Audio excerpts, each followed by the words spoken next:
You come through the narrow gate while the sky is still soft and colorless, and you stand for a quiet moment inside the yard. Stone walls keep a little of the night, cool and damp, and the floor gives back a faint smell of dust and old rain. You chew a bite of bread and let it settle in your mouth, plain and kind, as your eyes learn the shapes.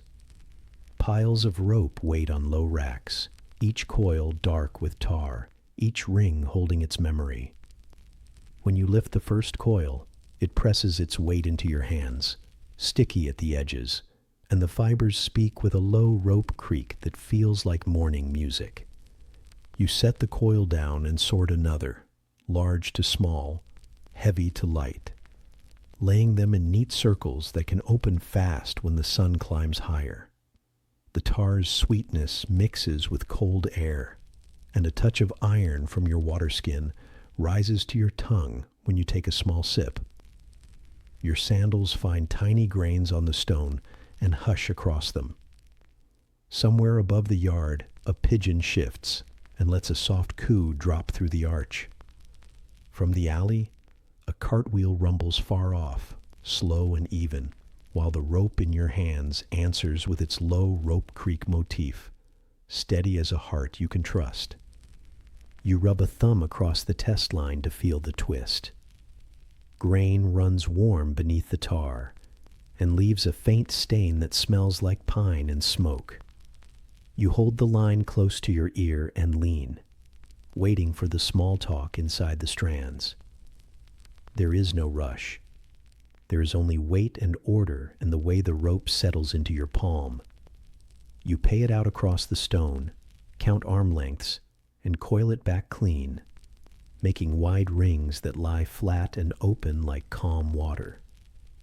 Each turn sets down with that same gentle rope creak, thin and sure. You find the oil jar and the rag and sit on a low block to dress the blocks and sheaves for the day.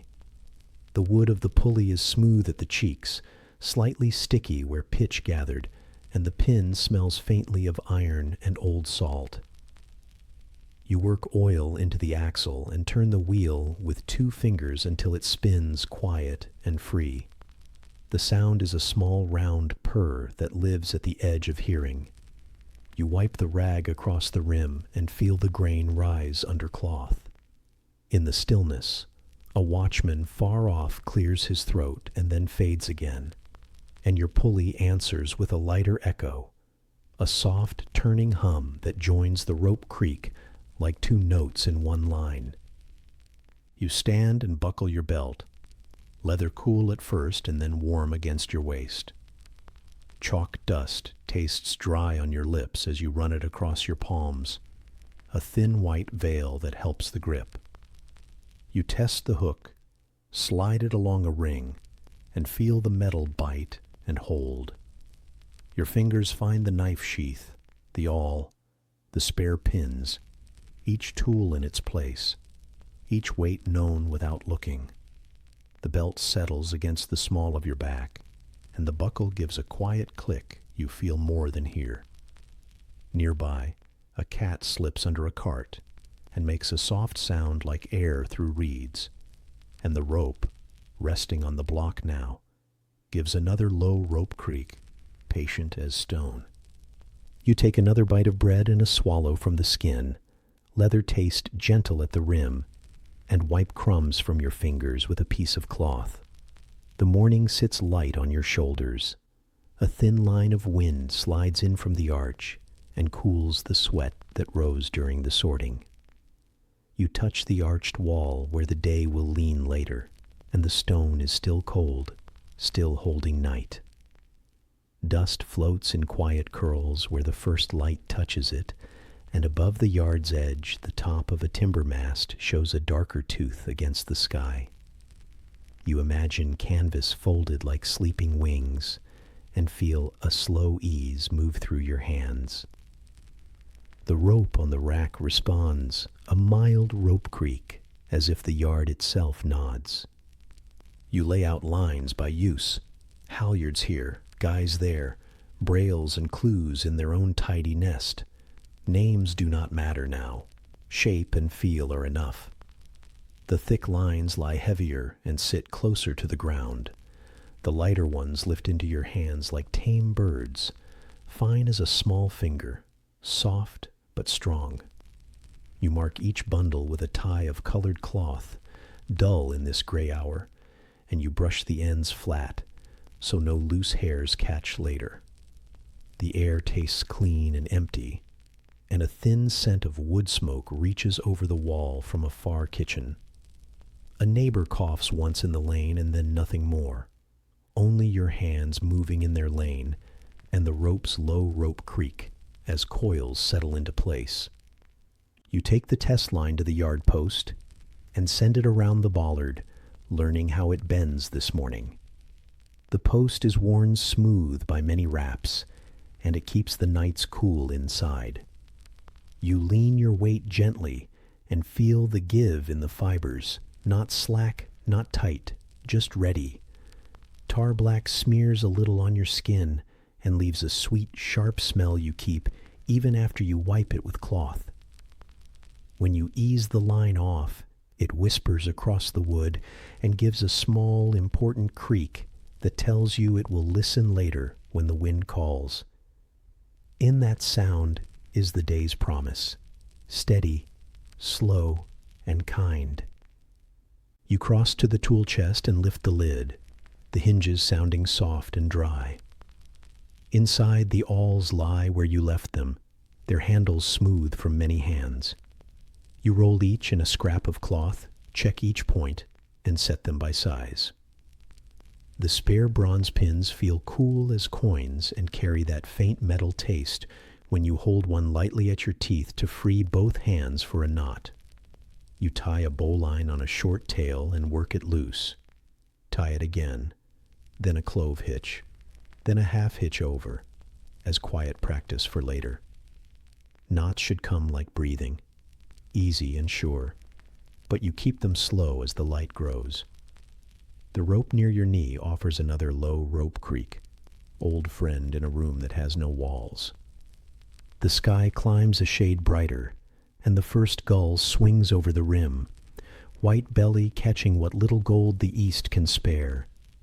You brush grit from a coil and feel the tar softening as cool and night step away. A mule stamps beyond the gate and shakes its harness. The leather strap gives a sound like a word you almost remember, then falls quiet. You fold your cloak along a low beam, dry side out, so later it can rest warm on your shoulders when the crosswind comes. You set a clay cup by the oil jar and a heel of bread beside it. A small store for the hour when the sun leans hard. The yard holds its breathless calm, and the rope gives that low rope creak again, a line drawn in sound from morning into noon. You pause to watch the shapes of the great ring beyond the yard wall, only hints at this hour.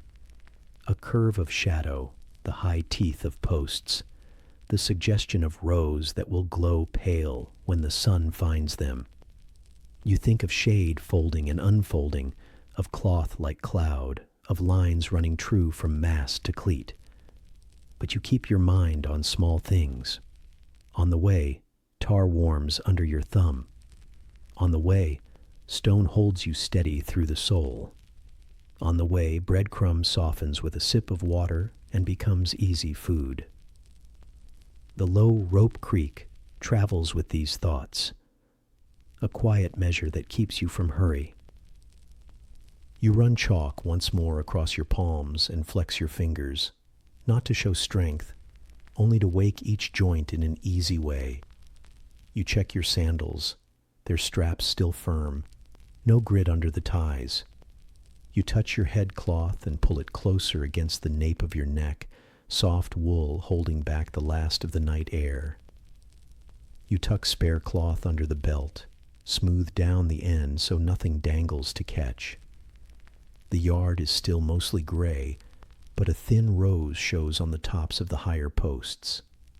A fly skims past your cheek and disappears. The rope on the post makes one more humble creak as it settles, Same note as before, same kindness. You gather the sorted coils and make a low wall of work near the gate, large at the bottom, small above, so hands can find what they need without hunting. You wipe the stone where you worked, scatter the last crumbs for the little birds that will come later, and fold the oil rag tight so it keeps its scent. The tar tin slides into the chest with a soft metal sound, and you set the lid down slowly so it does not jump. Your water skin hangs from a peg, dark and shapely, a cool weight inside, and you touch it once as if it were a shoulder. The city outside begins to murmur, not loud, only a low filling, as if a bowl were taking water. The rope answers from its place with that familiar rope creak, a line of sound inside the rising noise. You stand still with your hands open and feel that the yard is ready. Nothing extra remains on the ground. No lines twist the wrong way. No tool lies outside its cloth. The work feels the size of your hands and no more. You can move easy within it, like water inside a small channel. The morning, pale and careful, slips a little farther under the arch. The rope holds its quiet, and then, as you lift the test line for the last time, it gives one more low, patient creak that settles into the stone and stays there like a promise. You move from the coil wall to the bench where the harness hangs, folded like a quiet animal waiting for work. The leather smells warm and clean, a slow mix of oil and sun, and the inside feels smooth where your tunic will touch. You lift the belt and let its weight settle across your hips, not tight, only sure. The tongue finds the hole by memory, and the buckle answers with its soft metal click, small and kind. You slide 2 fingers under the strap to test the room, then press the keeper flat so nothing moves where it should not. Dust lifts under your sandals as you turn, and a pigeon on the wall gives one short sound and settles again. You take the chalk bag and draw white across your palms, a gentle line down each finger, the powder dry and fine like sifted flour. It tastes faintly bitter at the edge of your mouth, but it steadies the hold. You rub your hands together until the lines fade into your skin and leave only a thin coat. The leather grows warmer as your body wakes the day inside it. You rest your palm on the belt and feel the stitch rows like small tracks under a field. The buckle shifts when you breathe and offers that soft metal click again. An easy, even measure. You lift a short length of hemp from the bench and feed the working end through a bronze ring. The rope is rough but faithful, its fibers raise just enough to catch chalk and hold. You form a small loop, bring the live line around, and tuck back through. Bowline first, the one that opens when asked and holds when wanted. You dress the knot without hurry, easing each curve so the load will share across the strands. Tar leaves a sweet smell on your fingers, and you taste iron where the ring kissed your thumb. The knot sits now like a small seed in your hand, and your belt gives a calm, approving click. You lean your weight quietly into the bowline, not to test strength with force, but to feel how it locks and how it will settle in the day's pull. The bench leg grinds a little on the stone and then finds a steady place. You slide a thumb under the standing part and check the bite once more. Your chalked hand leaves a pale mark on the hemp, like a tiny path to follow later.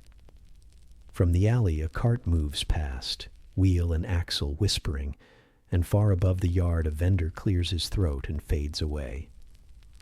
The buckle sits against your hip, and the small metal click becomes the sound of patience rather than warning. You open the chest and bring out spare ties, short lashings, and a coil of thin line for seizings. Each bundle has a job. Each knot has a shape your fingers know better than your eye. You tie a clove hitch around a post, hands moving slow and careful, then slide it off to see how the turn remembers the wood. You try a round turn and 2 half hitches on the ring, the rope hugging bronze with a soft rasp, like cloth across grain. The chalk dust falls in little stars and settles on the stone. The buckle answers, soft metal click. When you bend to pick a dropped pin and stand again, you check the harness points with a pinch, leather at leather, hole to hole, feeling for any thin place. The edges are turned and stitched well. The tallow still keeps the threads easy. You draw the tail through the keeper and rub a little oil into a dry corner where yesterday's sun drank too much. The smell shifts to nut and honey, and your hands shine, not wet, only ready. A cat slips under the bench, brushes your ankle like a small brush of wind, and moves on with no plan but its own. The buckle's metal click keeps its rhythm, soft and even, the room's quiet center. You take the main lanyard and tie another bowline at one end, the knot sitting low and neat like a folded cup. At the other end, you form a figure-8 stopper, slow and tidy, so the line cannot run through a block when the cloth pulls. You run your fingers along the lay to check for broken hairs, raising the good ones with your nail so they do not bite later. The hemp leaves tiny splinters that you brush away with the cloth. The cloth smells of smoke and salt from some older job. You coil the line across your forearm and hang it on a peg near the gate. The buckle gives its modest metal click when you turn, as if to join the peg in saying, "Here." You kneel by the short fall and fit the rope into the sheave. The pulley turns clean after your oiling, a round purr with no scrape. You thread the line through, keep the twist out, and tie a half hitch to hold while you arrange the coils. When you pull on the tail, the block rises a finger's breadth and then sits back down, easy as a sigh. The wood smells faintly of pine, and your chalked fingers leave a pale print on the cheek. A neighbor coughs somewhere beyond the wall, once, twice, then quiet again. The buckle answers, that soft metal click returning you to the small work in your hands. You set a short strap across your chest, a simple cross from belt to shoulder, so the tether will pull against more than one place. The leather is cooler there, then warms fast under cloth. You stitch a loose end flatter with a quick pass of thread and awl, the point easing holes that were already there. The awl handle sits smooth in your palm, a friend you do not need to watch. When you snug the stitch, the thread sings a thin line and then stops, the sound disappearing into wool. You tuck the needle into its wrap and hear the buckle make its tiny metal click when you settle back on your heels. You practice the tie you will make at height, bowline to ring, then a backup with a half hitch snugged against the standing part. Slow, exact, the way a potter presses a rim until it holds water. You loosen and tie again 3 times, not for show but for memory. Chalk dust marks the same places each time. Your grip finds the same inch of line. The knot lies in the same shape like a sleeping snail. The bronze ring tastes like a coin when you wet a dry lip by habit. The buckle's metal click becomes a little bell in this small chapel of tools. You take a sip from the skin and wipe the rim with your sleeve. Water is cool and simple, with a hint of leather and clay. It sits well, not heavy, and tells you that morning is turning toward day. You fold a scrap of bread into your mouth, soft now from a touch of oil, and feel your body agree. A rat rustles under the stack of planks, then grows shy and still. You rest your hands on your knees, feel the chalk dry again, and hear the buckle give that same gentle metal click, a promise that your middle will stay where it should when the wind begins to talk. You check the length of your tether against the mast height you remember, holding the tail to your belt and stretching the line along the yard's post. Better a little short than long, you think, so a slip brings you close instead of far. You tie a stopper at your belt ring, not to hold load, only to keep the tail tidy. The knot sits like a seed at the edge of your hip. A gust wanders through the arch and raises a faint smell of the city. Ashes, bread, a hint of vinegar from some pot, and then slips away. The buckle listens and answers with its soft metal click, easy as a friend saying yes. You stack the finished lines by use. Tethers here, guys there. Small lashings in a shallow bowl so they do not run off the bench. You brush crumbs from the wood and fold the cloth rag square to keep oil where it belongs.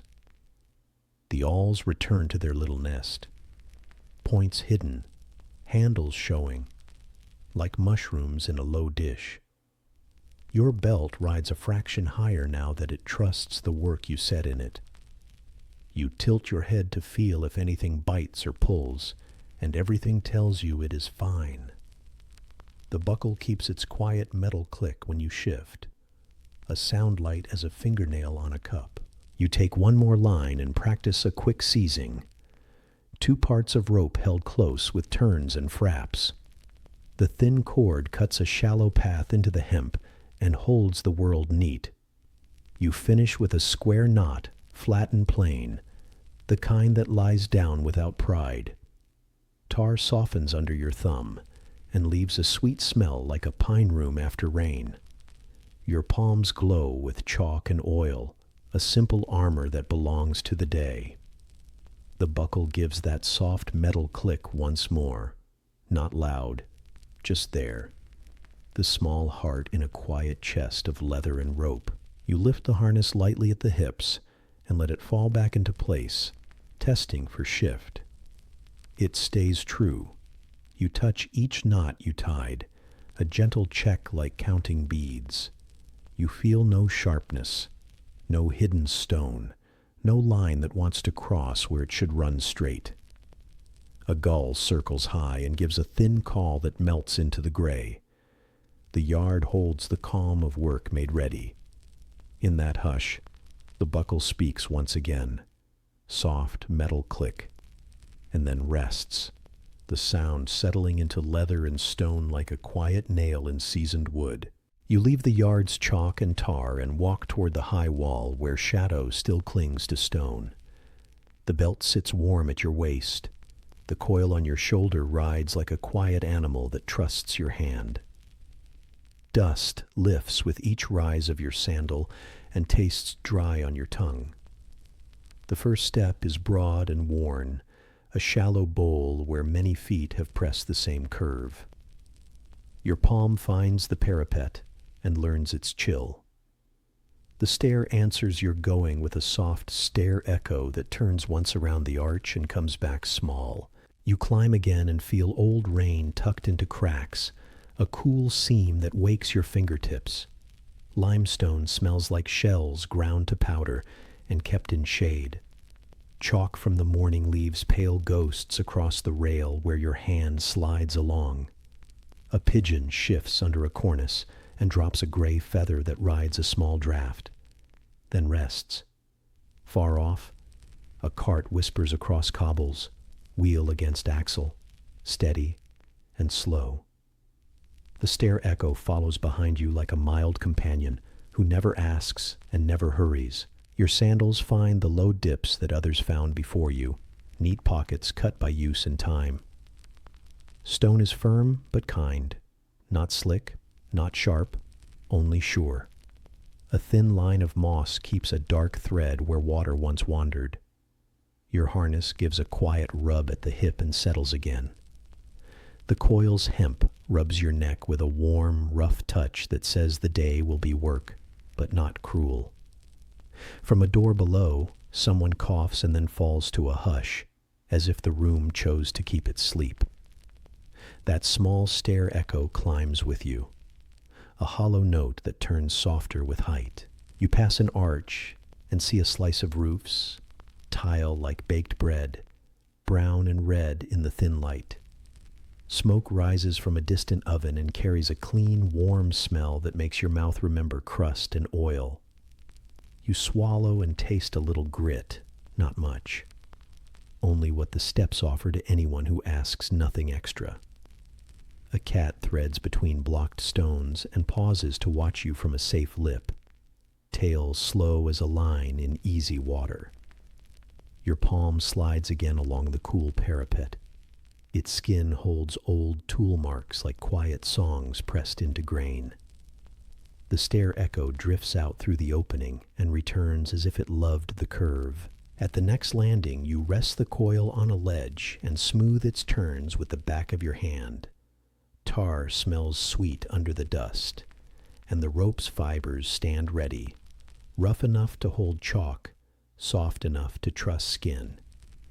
You check your bowline by touch. No rush, just the old habit of finger and eye. The buckle shifts and gives a tiny click that sits well inside the morning. Wind finds your tunic and lifts it a hand's width, then leaves it down again. The stair echo settles while you pause, then wakes when you lift the coil and take the next rise. Pigeons circle higher now. Their sound a low coo that rolls under the arches and pools in the corners, like water in a shallow bowl. A scrap of straw lands on the rail and stays. Your fingers brush it aside and come away with a soft tickle.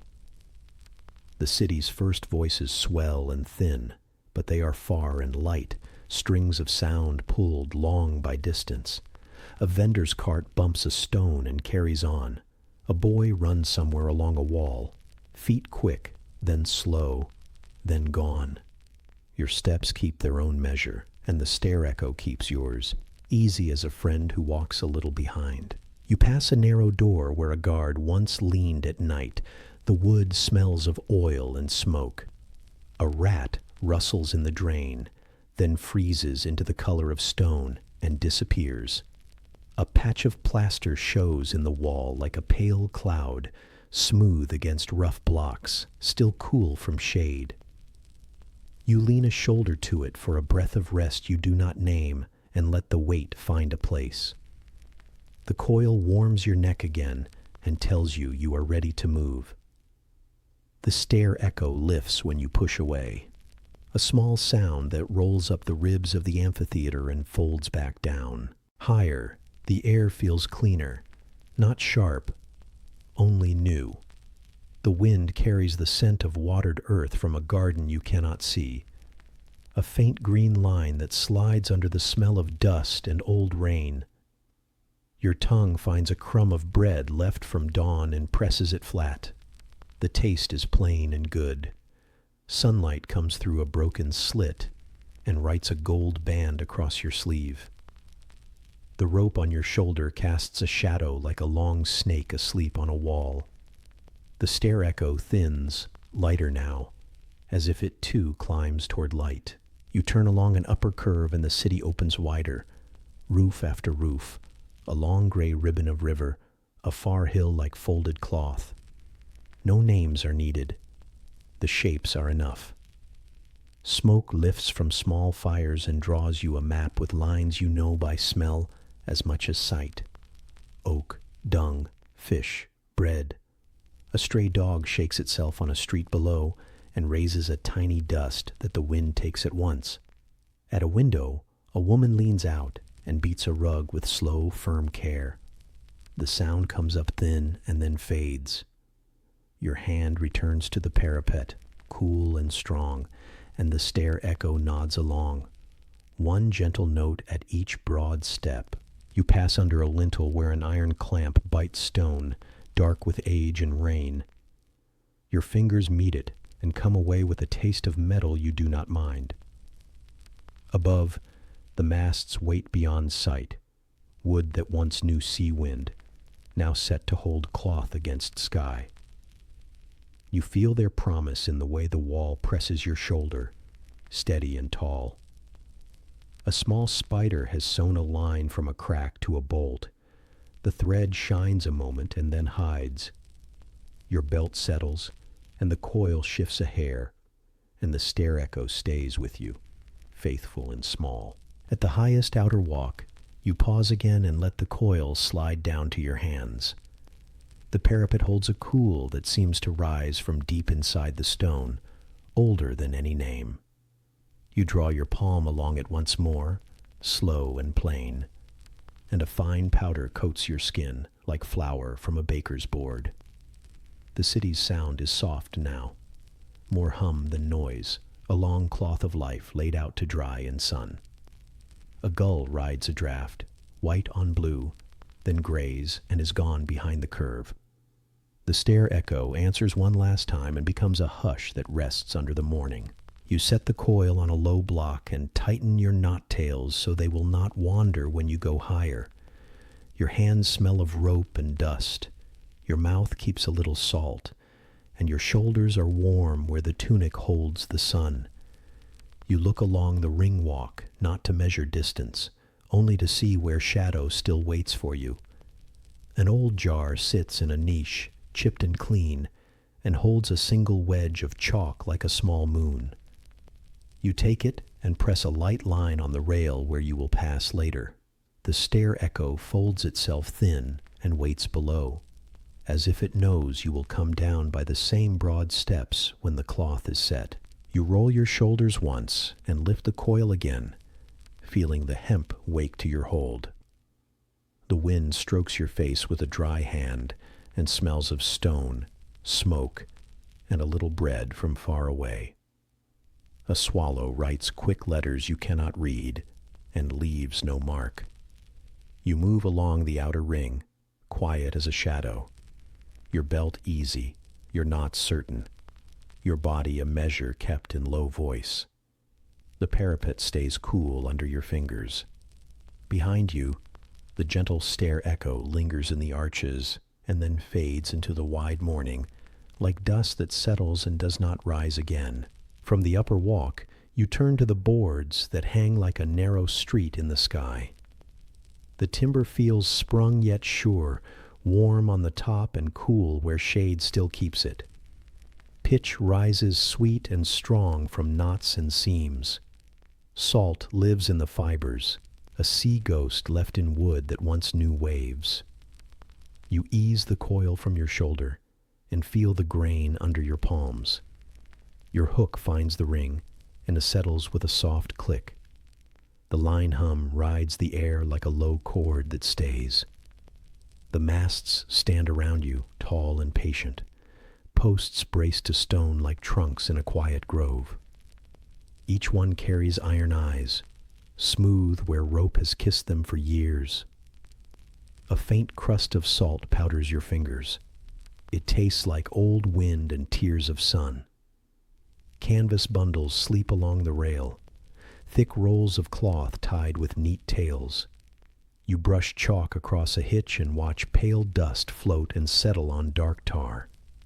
The line hum threads through all of it and keeps the mood even. You move along the catwalk and lay your hand on each peg and cleat, one by one. Hemp warms to touch and answers with a slight give, then holds.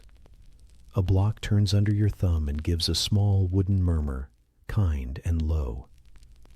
Down in the arches, a worker clears his throat and falls silent. A pigeon shifts in a hidden niche, the wings a whisper against stone. You nod to no one and let the hum of the lines sit steady in your chest, like a low song you do not need to sing. A crosswind tests the posts and slides along your tunic. Cloth drags a little at the shoulder and lets go. Dust brings a dry taste that sits at the back of your tongue, not sharp, only there. You lean into the waist belt to feel its promise and check the bite of the bowline again, finger by finger. Leather warms where it touches skin. Chalk holds in the lines of your palm. The boards flex and then rest, like a slow hand under your feet. The line hum answers the wind without hurry. You glance into the great ring below, not to count, only to sense the shape of it. Sand lies smooth as sifted meal. The first rays paint pale bands across it. A faint smell of hay and old wine drifts up from the lower rooms. Stone lifts cool air through hidden cracks and meets the warm air above. Far under the seats, a rat works through straw and then goes still. The low hum in the rig keeps the height gentle, a soft thread that ties you to the work. You take a messenger line and let it run through your hands, slow and even. The rope moves like water, rough on the outside, calm at the core. You tie a bowline with short tails and snug it to a ring. The knot sits like a small tool you trust. Tar marks smudge your fingers and smell sweet and clean. A partner passes behind, sandals quiet on plank. Only the brush of cloth tells you he is there. The line hum folds around both of you and turns the space into a shared room without walls. A pot of warm pitch waits in a shallow tray near a post. You lift a brush and stroke a thin coat where fibers show. The liquid shines dark, then dulls as it sinks, leaving a skin that will keep water out if rain comes. The brush handle is sticky at the grip, and your hand learns its balance. A gull glides over the rim and cuts a white line through blue. Its shadow drifts across your sleeve and goes. Somewhere below, a baker's smoke climbs and carries the taste of bread to your mouth. The lines answer with the same low hum, never proud, never thin. You set a small ribbon of cloth on a peg to read the wind. It flutters, then points, then rests. You sip from a clay cup and feel cool along your teeth. The water smells faintly of pot and ash. A crumb of bread tucked in your cheek softens and turns sweet and plain. You stretch your fingers slow until the joints stop asking, then fold the coil into a new ring. The wooden rail under your palm is worn to silk by many hands. It keeps you honest and sure. The steady hum of stretched hemp stays close, level as a drum under a quiet song. Now the crosswind leans once more, and the posts answer with a small groan that never rises. You test a shroud with both hands, one above the other, and feel the steady pull of the whole rig in your arms. Iron rings hold their own, dark, cold, kind. A scrap of canvas knocks a peg and falls back into place. Far streets send up a mild clatter of carts and a laugh that thins to nothing. The line hum holds the space between sky and stone and keeps the day slow. You chalk the catwalk board where you will cross again and tie a marker knot in a tail so your fingers will find it without eyes. The chalk tastes bitter when you lick a dry crack at the lip. You smile and spit once, clean and small. A cat slips along the outer parapet and stops to become a statue in sun. The coil on your shoulder is lighter now, neat as a basket of rope bread. You clip your line to a second ring and feel the belt answer with quiet weight. The hum of the rig deepens for a breath of wind and returns to level. You rub resin on a glove patch and press it to a smooth splice, sealing a thin whisper of fibers. Your forearm rests on cool wood while you work. Your knees learn the bow of the plank and settle to it. Pitch and salt mix in the air and make a smell that is half field, half sea. From a shaded arch, a neighbor coughs again and then hums a bar under his nose, low and shy. You look toward him without turning your head and raise your chin once. The lines carry the sound away and spread it thin, the same way they hold the wind. A light awning panel waits, rolled near your feet. You slide a cord through its edge rings and tie short, clean knots that will not jam when pulled. Canvas feels cool at first, then warm where sun finds it. Your thumb finds an old stitch that needs care, and you thread it through and snug it flat. A pigeon feather floats down and lands on the cloth. You lift it and set it on the rail to go where it will. The line hum stays steady and kind, and the height feels like a room you know. You take another slow pull from the cup and rinse dust from your mouth. The taste is clay and smoke, simple and good. Your belt sits right, your knots look right. You place the brush back in the tray and wipe your fingers on a scrap of cloth that smells of oil. Below, a vendor's cart rattles once and grows small. Above, the ribbon on the peg flickers and stills. The hum in the rig holds the quiet between movements, soft as linen over wood. You cross the catwalk once more to the far post, heel set to board, hand to rail. The boards flex and return, every motion a give and a taking back. The mast leans a little to the wind and then straightens, slow as a tree that knows its ground. Your palm rides the rail's smooth path and comes away dusty and cool. Sun warms the top of your headcloth and leaves your neck in shade. The line hum settles deeper, not louder, just more itself, like water held in a deep bowl.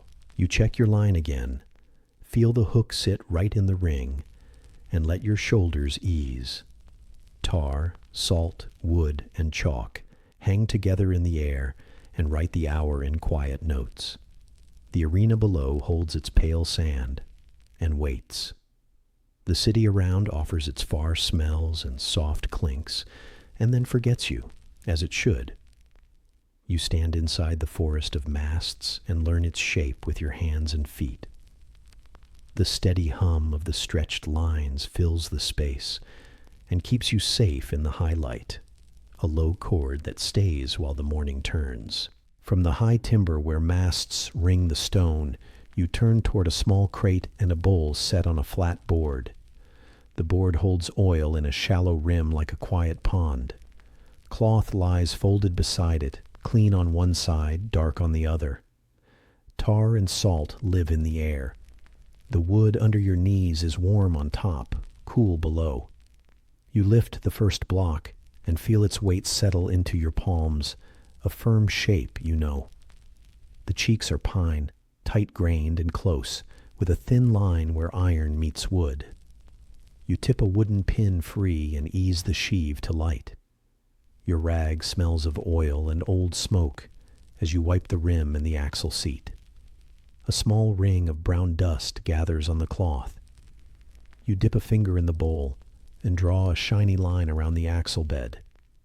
When you set the sheave back and pull, the block gives that soft block whir, a turning like cloth over stone. You check the pin for burrs with the side of your thumb. Iron is cool, then warmer where sun has touched it. The taste of chalk lingers near your lip from a mark you made earlier. It sits dry and fine. A pigeon shifts above the arch and sets loose a soft feather that spins once and falls away. Somewhere under the seats, a man clears his throat and then goes quiet. You press the pin home, seat the wedge, and lean back. The whir answers the small move as if to say enough. You set the finished block on a clean plank and reach for another. Each one carries a faint stain of pitch at the edges, a narrow dark that seals the grain. Your rag turns the pale side to gray with slow circles. Oil shows thin on your fingers and makes the skin shine like new clay after rain. A crosswind slides along your sleeve and cools the gloss. You pull the sheave with 2 fingers and feel the smoothness return. The block whir motif sits easy in the air and keeps you steady. You clip one block to a ring on the mast and watch the hook close. The iron eye is cold and sure, the ring thick as a thumb. You pass a messenger line through and draw it down into your lap, rope rough and warm from sun. A small bag of sand waits by the rail. You tie it on with a short tail and lower it to feel the pull. Wood holds, iron holds, rope holds. The bag rises on the careful tug, and the block whir turns, smooth, sure, even. You put 2 drops more on the axle and spin the sheave once longer. A small circle of light runs around the edge and fades. Oil smells sweet and clean, with a shade of iron under it. The rag squeaks against the cheek, not sharp, only honest. You wipe your hands on the clean side and leave thin lines that shine, then dull. A grain of grit shows on the rim, and you brush it away with care. The whir returns, soft as a cat under a table. On the next block, you find a small nick and take a sliver of wax from a bowl. The wax is the color of straw and smells of honey and smoke. You warm it between finger and thumb and press it into the mark until the wood looks whole again. A boy in the far arch goes by with a bundle of sticks. His sandals whisper on stone and fade. Down at street level, a vendor's cart rolls and rattles once, then holds still. You pass the line through the clean sheave, and the pull gives back the quiet whir that means go on. You carry a pair of blocks to a patch of shade and rest your knees on the board. Shade has its own smell. Cool dust, old grain, a hint of water kept somewhere near. The iron ring in your hand leaves a dark taste when your teeth test a chip before you spit it away. You oil the axle until the shine stays, not wet, not dry. The boards under you flex in return. A tatty awning above the walkway nudges its cord and stills again. The block whir lies like a low thread across the wood and through your hands. Now you lift your cup and wet your mouth. The water tastes of clay and a little ash, plain and right. Bread in a cloth pouch breaks under your thumb. You hold a piece in your cheek while you work, and it turns soft and kind. A smear of grease crosses your knuckle and meets flour dust. The mix smells like a workshop and a kitchen at once. You smile without showing it and set the cup by the bowl. When you tug the line, the whir folds back into the hour and makes the time gentle. A gust touches the tall posts and tries their joints. The masts lean a finger's width and then stand. Your belt holds you without asking much. You steady a block against the sway and feel the sheave balance your hand. You add the smallest line of oil and draw the rag over the cheek until it glows dull brown. The block whir speaks again when you test it, never loud, always true. Far below, sand shows pale and smooth, like sifted meal left to settle. You gather the used cloth squares and fold them with the clean side out. Your fingers smell of pitch, iron, oil, and a little bread. Chalk sits in the cut of your palm like soft dust. You brush a bit of resin over a frayed bound edge and watch it melt into the rope like water into dry soil. A partner passes behind you. His shoulder brushes your back, and he moves on without a word. Pigeons coo from a hidden beam and then forget you. The whir stays near, a patient note that never asks for more. You fit a double block now, 2 sheaves side by side, larger in the palm, heavier in the arm. Your knee pads the plank while you press the pin through both wheels. Pine gives a faint resin scent each time the wooden cheeks draw close. Iron rings kiss once and rest. You spin the sheaves with a careful pull on the test line and feel the weight resolve to silk. The block whir deepens a little with the twin wheels and then settles to a low purr. The day edges warmer. Sun finds the back of your neck and cloth lifts and falls where wind works the hem. You take the blocks you have finished and hang them in order from pegs, big to small, dark to pale. Their cheeks form a tidy row, a wooden family facing the same way. You mark a small charcoal dot on each one to say ready. A soft drift of sawdust hangs where someone rubs a plank 2 masts away. The whir glides under the other sounds and keeps your thoughts even. You check the first ones again, not to doubt, only to know. The pin seats sit smooth. The sheaves answer your fingers without catch or scratch. Oil is there, but not loose. Rope runs free, then grips when it should. Your hands carry the smell of the rig, and the smell carries you back to the work each time you pause. The block whir motif repeats. A small circle in the ear, round and round, never sharp, never dull. You lace a messenger line through a block and over a spar and down to the rail, slow as thread through a loom. The line lowers a folded canvas from the shelf to the catwalk, not far, not fast. Canvas is cool at first touch and then grows warm as sun finds it. Your nails feel the weave under the skin of your fingers. You roll the cloth back up and tie it, not for now, only to be ready. The block whir says yes to the pull you give and stops when you stop. A narrow brush waits in the oil bowl, made from rough hair bound to a stick. You draw its tip along the guard of an axle seat and leave a thin shine. The hair leaves a faint line of smell, sharp and sweet. Your belt shifts as you lean, and leather rubs cloth with a quiet sigh. A gull crosses the open ring and tosses a flash of white. A cat slips along a ledge and becomes part of stone. The whir circles once more, and the hour turns with it. You open the last block of the morning and find it clean. Only a little dust sits in the groove. You wipe it out, oil the pin, and close the wedge. The wood sits right in your palm. The iron rests right against the ring. You give the line a measured tug. The block whir returns, smooth and sure, the promise kept.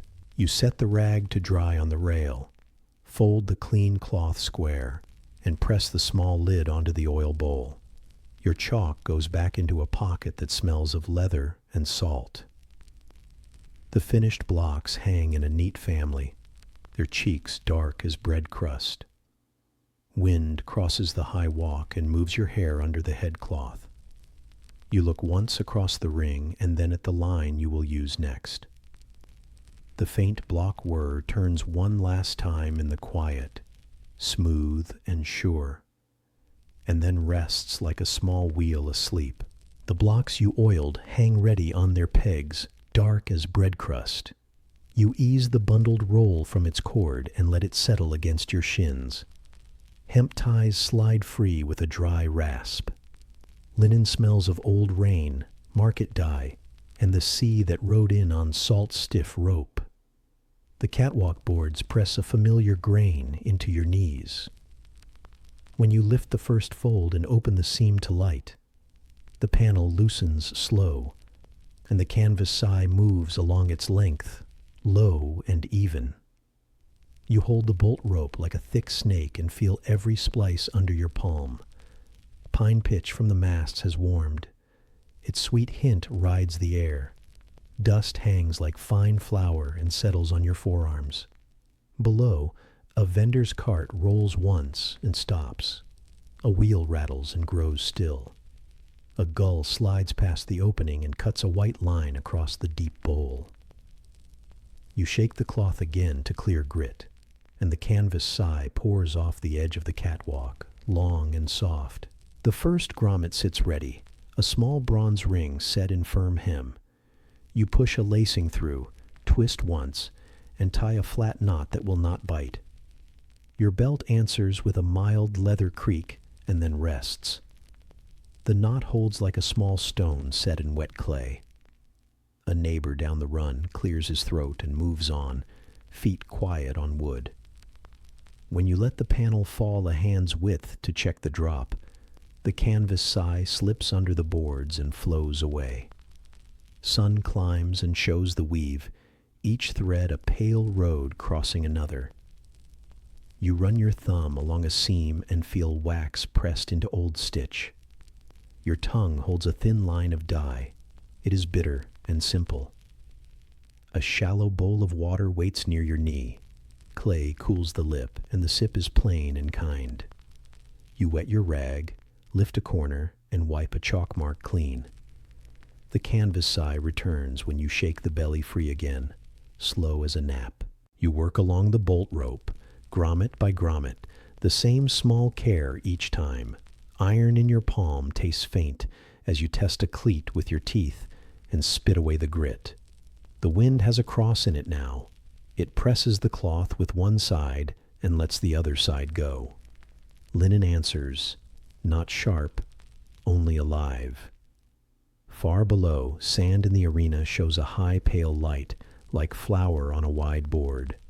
When the gust eases, you lift, let slack fall, and the panel gives that long canvas sigh that smooths the hour. A pigeon steps from shade, tips its head and judges you, then finds a seed in the crack and minds its own work. A boy with a dry broom passes under the arch and leaves a faint trail in dust. Somewhere a mason laughs once and is gone. You fold a small torn edge under and stitch it with waxed linen, needle passing wood to cloth to air in a slow rhythm. Oil on the needle leaves a sweet note. The cloth warms, then cools as cloud shadow touches it and moves on. The canvas sigh hums from the loose belly as you test the set. You ease the leading edge toward the rim and clip it for safety while you place the belly lines. The clips are iron and sure. They kiss the ring and hold. Rope runs over your palm and leaves a dry mark like chalk. You carry the messenger through a block, down to a cleat, back to your belt ring, tidy and neat. Your mouth tastes of tar from a knot you set with your teeth a half hour ago. When the wind leans in, you feed a little slack and hear the canvas sigh slide beneath the catwalk, deep and level. Shade grows from the high wall and folds across the cloth in slow steps. You smooth a crease with the flat of your hand. Linen is cool under shade and hot where sun sits. The shift is like water moving over stone. A small straw from a market basket clings to the hem. You pluck it away and let it go. Your knee finds a knot in the board and learns it again. When you lift the belly and shake once more, the canvas sigh crosses the masts like a low river. You take bread from your pouch and hold it in your cheek while your hands work. Crumb is dry and good. Salt on your lip makes it right. A fig skin waits in the fold of a cloth. You press it to your tongue, sweet and calm. You swallow, drink from a clay cup, and taste dust and clean water together.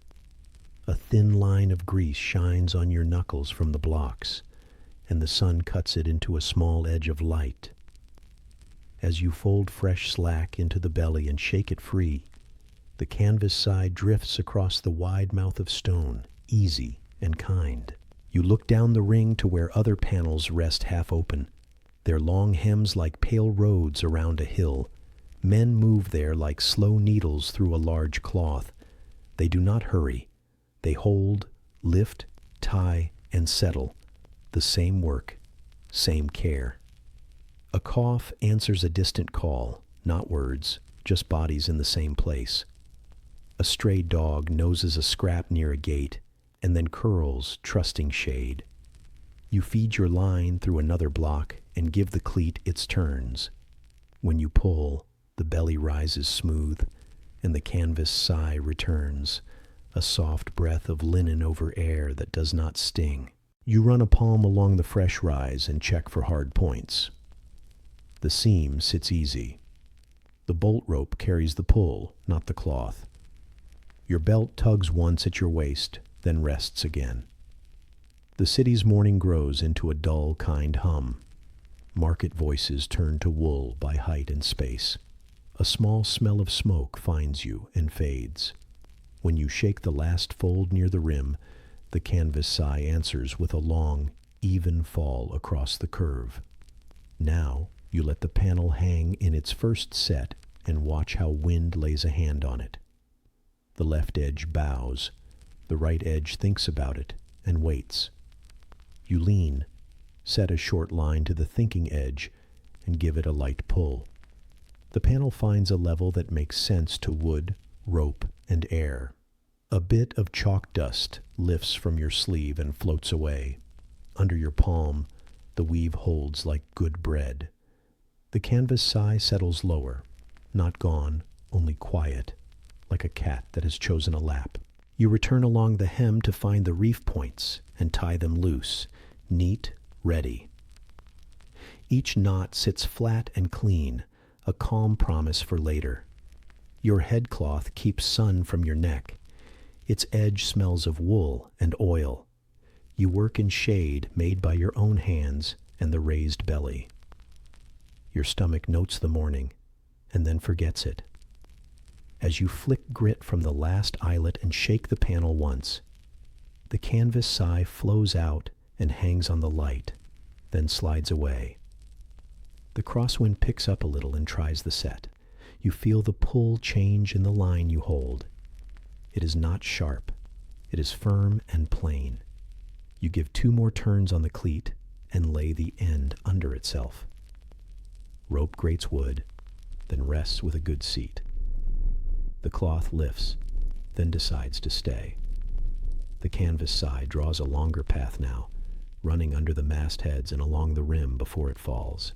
You look across the arena to the far side where a partner checks his panel. He stands like a nail in a beam, not stiff, only sure. A woman at a stall outside the gate shakes a cloth. Its dust becomes gold for a moment and then is nothing. Pigeons trade places under the arch and murmur. The stone of the amphitheater keeps a cool heart that rises into your knees through the planks. You lay your palm on the canvas and feel it say yes in a way too small for words. The canvas sigh moves past your arm like a slow river in shade. You lift a small jar of oil and touch the pin of a block that asks for it. The smell is sweet, clean, and close. Your thumb glows for a moment, then dulls. You fold the rag and return it to the bowl. A drop of water from your cup sits on the rail and brightens the grain until it goes. A swallow snips an insect from the air and is already somewhere else. You give the belly one last kind shake, and the canvas. Sigh slips over the edge, low and smooth. Now the panel stands ready. It is not tight. It is not loose. It is held, and it holds you back. Shade pools under its belly and moves like slow smoke over the high seats. The city hum rolls in and out like a soft tide. Your belt is clean on your waist. Your hands smell of dye and oil. Your tongue carries a last bit of fig. You rest your palm on the warm cloth and feel the weave under your skin, simple and sure. Across the rim, the canvas side drifts once more, long and even, and then lies down in the morning air. The new panel hangs easy from the last work, its belly smooth and pale. You rest your hand on the bolt rope and feel small twine ends, tight and rough as dry reed. Tar warms on the mast and lifts a sweet smell into the clear air. The stone bowl below holds last night's cool in its deep joints. You raise your fingers with a pinch of dust and open them. The tiny cloud drifts and slides, then falls toward the right, slow and sure. Along the rim, the first flags give a soft flag flutter, thin as a bird's sigh at dawn. You stand wide over the catwalk boards and test the pull in your belt. Leather sits honest on your hips. The buckle presses a simple circle of metal to your skin. A bit of chalk lives on your palm from the knots before. It makes the rope grain dry and friendly. Sun on linen is bright enough to sting, so you look just off the cloth and read the edge by shadow. The grommets show like small coins along the hem. When a gust crosses, the panel lifts a hand, and the flag flutter runs the arc like quick rain over leaves. You lean, take up a hand's width on the windward line, and watch the cloth think. The line hums a little through the block, then settles. Pine pitch, linen dye, warm dust, and far smoke mix in the air, thin and plain. A pigeon shuffles above the arch and sends seed husk down that touches your sleeve and slides away. Far under the seats, a rat tests a stick and carries it into a hole.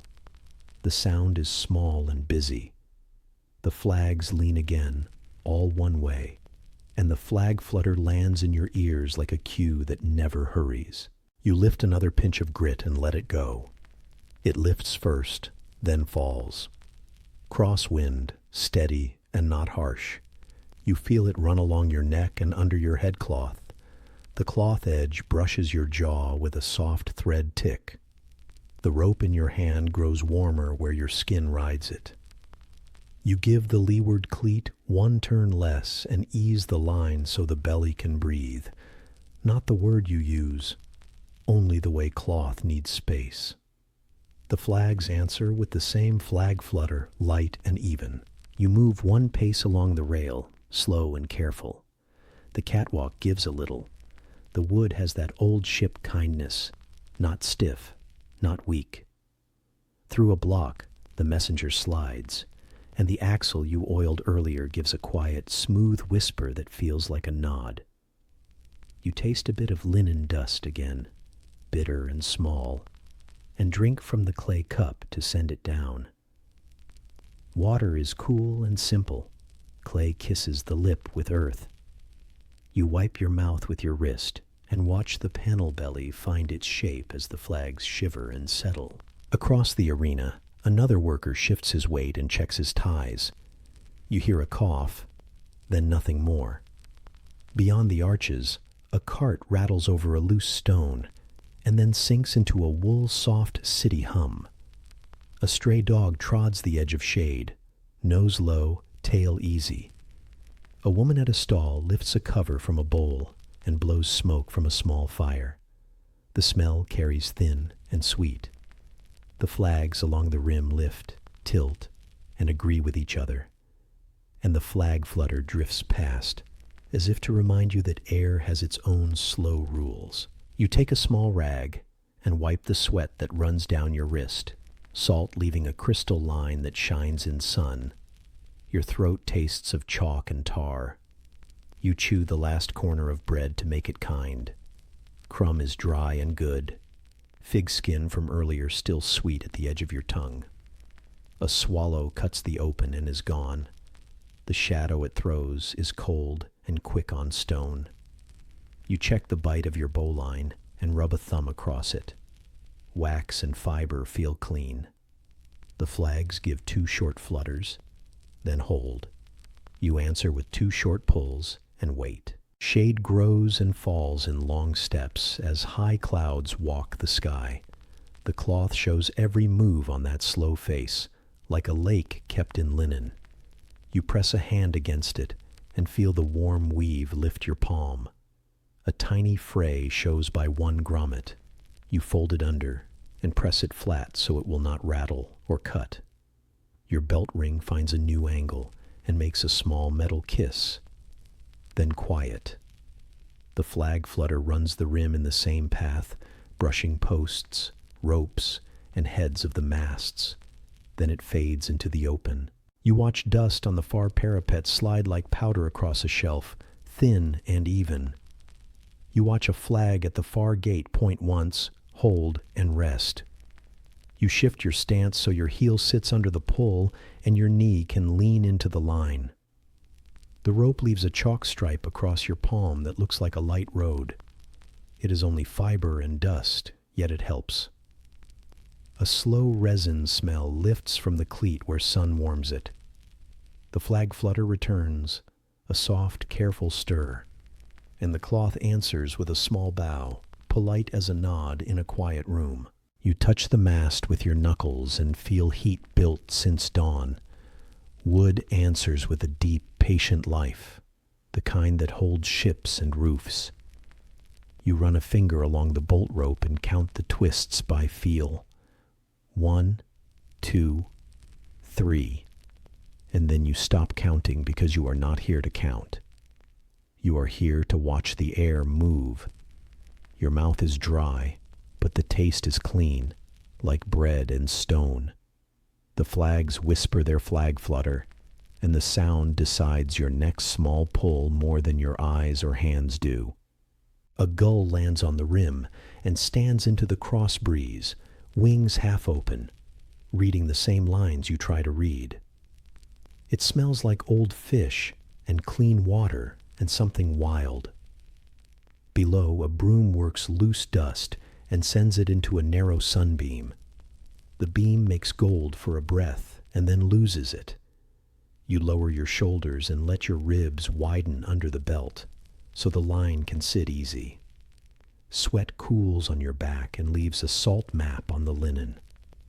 The flag flutter walks past your ear, light as a feather, and drifts away. You take your small chalk and mark a knot you may want to change later, a simple circle on darker cloth. Your chalk smells like dry shell. You tie a reef point, not tight, only ready, and lay it flat along the seam. The rope smells like warm hay after rain. In the shadow under the panel, air is soft. It touches your cheek like a wet cloth left to cool. The flags turn their faces a finger's width, all together, and the flag flutter rises like a sigh from the stones themselves.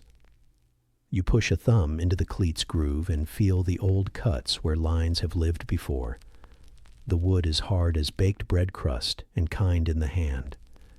Your nails hold a thin rim of black from tar and chalk. You rub them clean on a rag and fold the rag back into your pouch.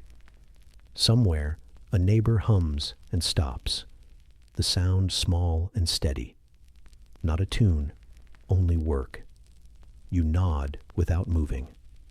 The flags flick once, and the cloth gives a little shrug that says, the set is good for now. You slide your feet to new boards and test each plank with your weight. The catwalk speaks in low wood words, all grain and iron nails and patience. A tiny splinter tries your heel. You pinch it out and set it in your palm, then blow it away. Your tongue finds a salt line along your lip and makes it plain. On the far side of the arena, a rope coil slips a finger's width and then sits. The flag flutter goes on, light and even, a brush on canvas and pole in stone. You take another small pinch of grit and let it fall. It drifts and sinks, same as before, and tells you what you need to know. The cross breeze has a center now. It chooses a lane and keeps to it. You lay a palm flat on the panel, feel a silent drum there, your word for the steady push of air, slow and full, not loud, not thin. You lift the leech line one finger high and watch a crease fade like a wrinkle stroked from cloth. The flags ease, then settle, and the flag flutter thins until it is almost not a sound at all. When you are ready to leave this run and check the next, you coil the spare with care. Each loop lies flat and true. The rope keeps a faint memory of the last coil and thanks you by falling where you think it should. Your harness sits right. The belt does not bite. Chalk dust on your hands tastes like old shell and sun. You stand for a long count and do not force any part of the set. Around the rim, small flags hold their slant, light and sure, the flag flutter now a soft thread along the stone, quiet as someone sleeping in shade. The flags still lean one quiet way, so you nod to yourself and set your stance by the post. You slide one palm down the fall line and close around the next reach. The cord is thick and kind, grain rough at first, then smooth where oil has lived. Tar warms in the sun and lifts a sweet, heavy smell. Your tongue holds a small taste of salt and dust. The capstan turns, wood on wood, and gives that soft capstan thud you have known since the first day you learned to haul. You lean your hips to the belt and pull in long, even strokes. The line moves across your fingers and grows warm as a living thing. The mast is close, resin bright on its skin. It sticks a little to your wrist when you brush past. The panel stirs below the rim and lifts a hand of cloth into the light. Air runs along your neck and under the headcloth in a cool thread that helps you think. The capstan thud keeps the count without hurry, like a drum heard through a wall. Across the catwalk, a partner shifts weight. Wood gives low and patient under his feet, and a buckle clicks once in answer. No words pass the gap. You do not need them. A pigeon moves under an arch and drops a husk that lands on a beam, then skitters off into the great bowl. Somewhere down in the shade, a broom brushes grit, slow and steady on stone. A rat tries a seed and carries it into a crack with a dry rustle. The capstan thud comes again, soft and solid, and your hands find their next hold without thought. You take a breath through cloth and set your shoulders, careful to keep the pull straight. The cross breeze grazes your ear and lays itself along the panel's edge. The cloth lifts, then lies, then lifts again. You watch a wrinkle at the hem and give one more hand of line so it can smooth.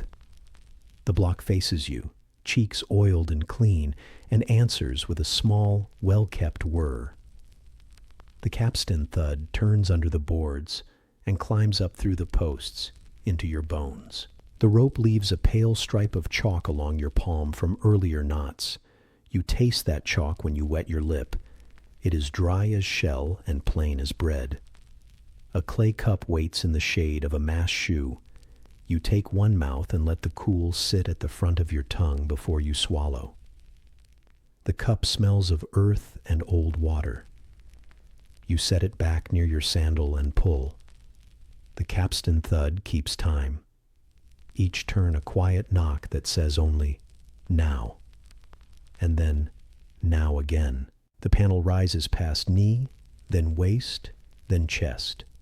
The canvas is pale and strong, the weave thick as a good cloak. As it climbs, it slides past the stone edge and leaves a thin line of chalk on the lip. You brush it with the back of your hand and send dust into sunlight.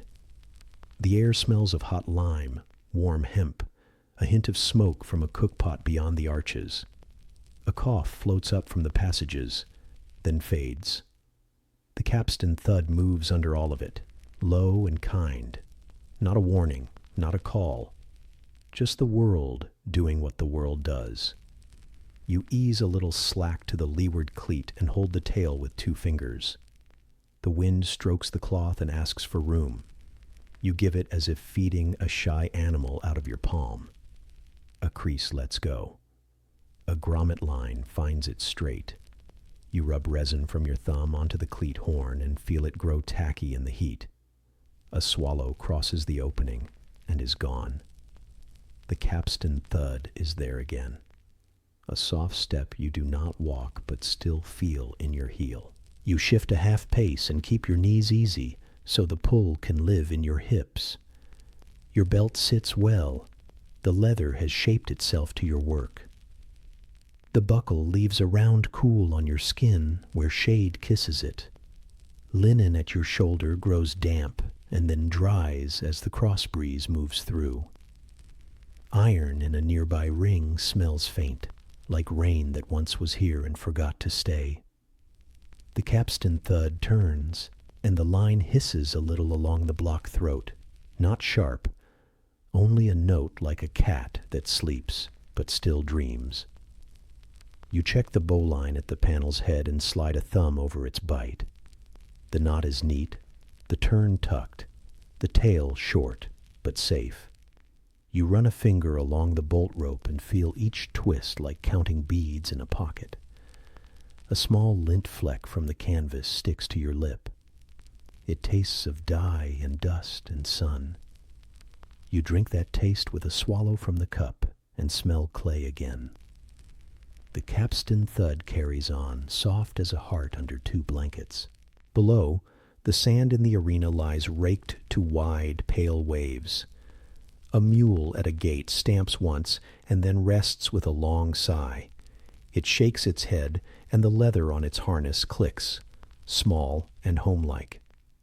Two men pass under the arches with a beam on their shoulders. Wood rubs stone and leaves a faint brown kiss. From some far corner comes the tiny clink of a ladle on a pot. You feel these things come and go like light wind on skin. Over it all, the capstan thud returns on time, not loud, not late. The panel climbs until its belly begins to cut a ribbon of shade. That shade reaches your arm and cools the salt there. It feels like a soft cloth laid over a burn. You look along the weft and see where the sun makes bright points on the thread tops. You brush a fray flat with the heel of your hand and rub a little wax on it from a pouch. Small work that saves a blow later.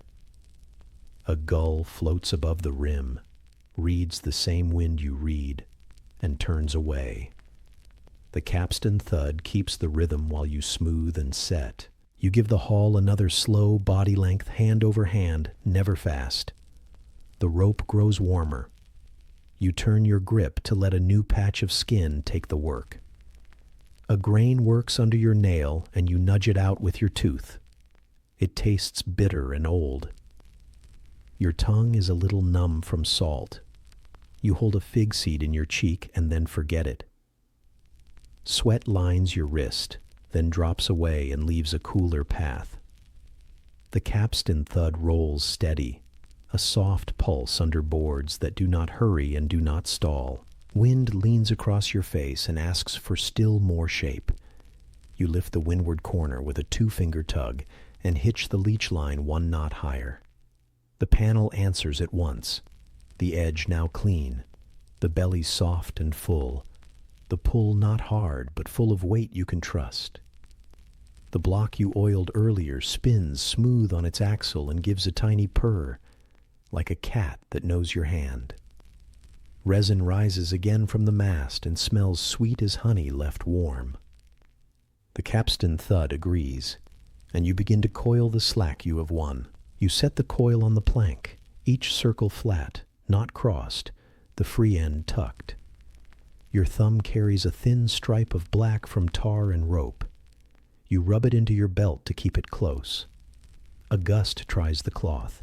The panel nods and then holds. You watch the flags at the rim. They lean, flick, and find the same slant they chose at dawn. You watch the panel read them, and you nod too. The capstan thud makes one more hush of wood on wood, then another, then rests for a count. You take the leeward tail to the cleat and lay it in tidy figure eights. The groove is full of old rope marks that fit your hand, like a map of good places to grip. You press the line in with your palm and feel the cleat's horn, smooth from 100 days like this one. Your chest feels wide, not from pride, just from standing where air moves and cloth mines your touch. Your mouth dries, yet the taste is clean as bread crust. The capstan thud returns, softer now that the heavy part is done. Near your foot, a small lizard slips from sun to shade to sun again, scales quick cold, then quick warm, then gone. On the far wall, a boy runs over a stair and stops to watch, then remembers a task and wanders off. Someone down beneath sneezes and laughs once, then grows quiet, the sound thin and friendly.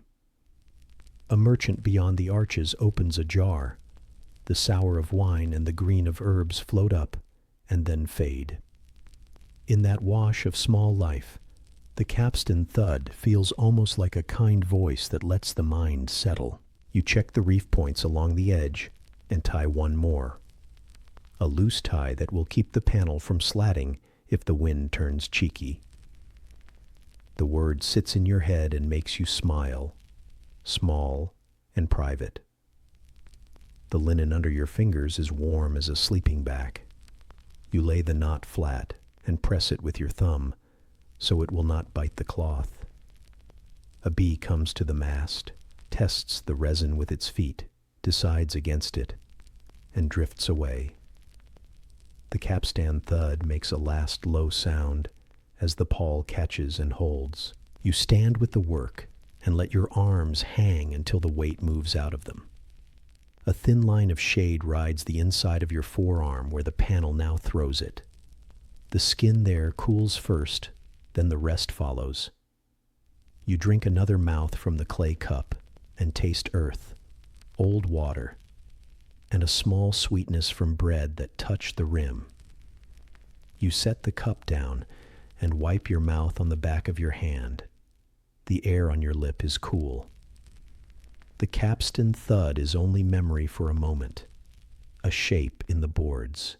You put your palm on the panel's belly and feel it steady, not loose, not loud, a good set for a first hoist. You run your hand along the seam and hear the faint rasp of cloth on skin. You lean to the wind again and let it press you 2 finger widths toward the mast so your belt ring will sit right. The belt ring kisses the snap and makes a soft metal note. You lift your eyes to the rim and watch the flags. They hold that one quiet lean you chose, and the flag edges whisper like paper on a table. You coil the last of the spare, wipe your hands on a rag, and tuck the rag in your pouch. The rope smell lives in your skin now. Oiled hemp, tar, sun. Your tongue finds the last of the salt at the corner of your mouth and makes it plain. You think of the next panel waiting folded near the post and the way its weight will feel on your knee when you lift it. You do not rush. The capstan underfoot relaxes on its axle and gives one more small capstan thud, a soft, sure knock that settles into wood and stays there, quiet as shade on stone. You hold the new shade you raised and watch the flags along the rim lean one way. The wind asks for less cloth, so you fold the windward edge and make it small. Linen slides along your arm and leaves a soft line of dust. Tar on the bolt rope smells warm and sweet. You taste old salt at the corner of your mouth, plain as bread. You lean your weight into the belt and take the line close to your chest so you can tie without hurry. The cloth gives that quiet rattle against wood, thin at first, then even. You lift the first reef point and pass it through with slow care. Your fingers carry chalk and oil. The touch leaves pale marks on the weave. The knot lies flat, not hard, not proud, just settled as if it lived there from the start. You brush a grain from the grommet and feel the rim of iron cool on skin. Down inside the great bowl, a broom moves along stone and sends a dry whisper around the curve. A pigeon turns under the arches, wings low, air soft on feather. The cloth rattle holds a small place in your ear while you tie the next point and the next. You fold the band again and tie at arm's length, then draw your elbow close to seat the tie. The edge now looks neat, not a sail, not a handkerchief, something between, built for shade and quiet air. Oiled hemp under your palm feels smooth and warm. The grain of the post pushes back a little as you lean. A thread from your sleeve catches on a splinter. You free it with a nail and taste the tiny burr without meaning to. It tastes of dust and dye. The cloth rubs your forearm again, and the rattle is a kind sound, like dry leaves that do no harm. You carry your eye along the belly and watch for slack. Where the wind touches, the cloth hums in a low way you can feel in your teeth more than hear. You tie to keep that hum small. The line you hold smells faint of pine. Oil from the block you cleaned earlier still lives in the fibers. You brush a wrinkle with the heel of your hand so the fold can lie flat. A partner on the next mast coughs once and goes on. From far below, a thin laugh travels out of a shaded door and then fades. You let the cloth rattle stay as your measure, soft and steady. You tie the windward leech line to the cleat and lay the turns in clean eights. The horn is smooth from years of hands. Your thumb presses the line into its groove, and feels the fine grit that always returns after wind. You lean to take the weight, while a small gust tries the belly. The gust passes. The belly holds. Shade lays cool on your forearm, then on your cheek. On the catwalk, a rat tests a crumb near a coil, decides against your sandal, and slips back under a plank. The cloth rattle is there with you, never sharp. You check each point with a slow pull and then with a slower push so the tie will seat both ways. Your knots are simple and flat, not clever, just honest. You brush wax on a place where the weave looks proud and feel it soften to your heat, then settle. You fold a tiny fray toward the reef band so wind cannot find it later. Resin runs from the mast in a thin bead and holds the sun inside it like honey. You watch it for a moment without thought. The cloth answers the wind with that low rattle, a sound like warm grain poured from a bowl. You carry a small cup from the shade near the shoe and touch water to your lips. The taste is clay and cool, not much, just enough to set your mouth right. Bread sits in your pouch, one heel left. It smells like yesterday and good labor. You keep it for later. You brush your palms on your belt and feel the chalk there become lines that mark the day. The cross breeze touches the short hairs at your neck and tells you to wait a count. You wait and watch the flags. The cloth rattle stays even as the breeze passes under the panel and away. You lift the center tie and give the belly one more fold so the leeward edge can carry more shade. The fold lies smooth, learned from many hands before yours. The knot you make has no pride in it, only care. Wood under your knee gives a small sound as fibers settle. Stone nearby keeps a thin old cold where the sun has not found it yet. You set your palm there for a breath longer than you need, and feel that cold come into your hand. Then you go back to the cloth, which makes that gentle rattle, as if to say it waited and will wait again. You tie the last point and carry your gaze along the panel the way a mason carries a line along a course. The edge is quiet now. The belly is quiet too, soft but held. A gull draws a bright path across the opening and leaves the faint smell of sea that lives on its wing. In the passage below, someone moves a bucket. Water kisses wood and then rests. Your tongue finds a grain of chalk and makes it flat. The wind feels the panel you made small and agrees to pass without quarrel. The cloth rattle fades to the back of hearing and stays there, sure as a slow clock. You coil the spare and place the coil where a careless boot will not find it. You fold the rag and slide it into your pouch. You brush the stone lip and send a thin cloud of lime dust into the light, where it turns and goes. You lean against the post, not heavy, only enough to let your legs remember the ground. The city smell rises, a little smoke, a little bread, a little dung that belongs to morning, and then thins again. You watch the flags one last time. The rig holds its line. The cloth gives one more small rattle, kind and even, as the crosswind moves past and settles under the shade you set. The cloth you reefed lies calm now, and the wind goes under it like a slow river under a bridge.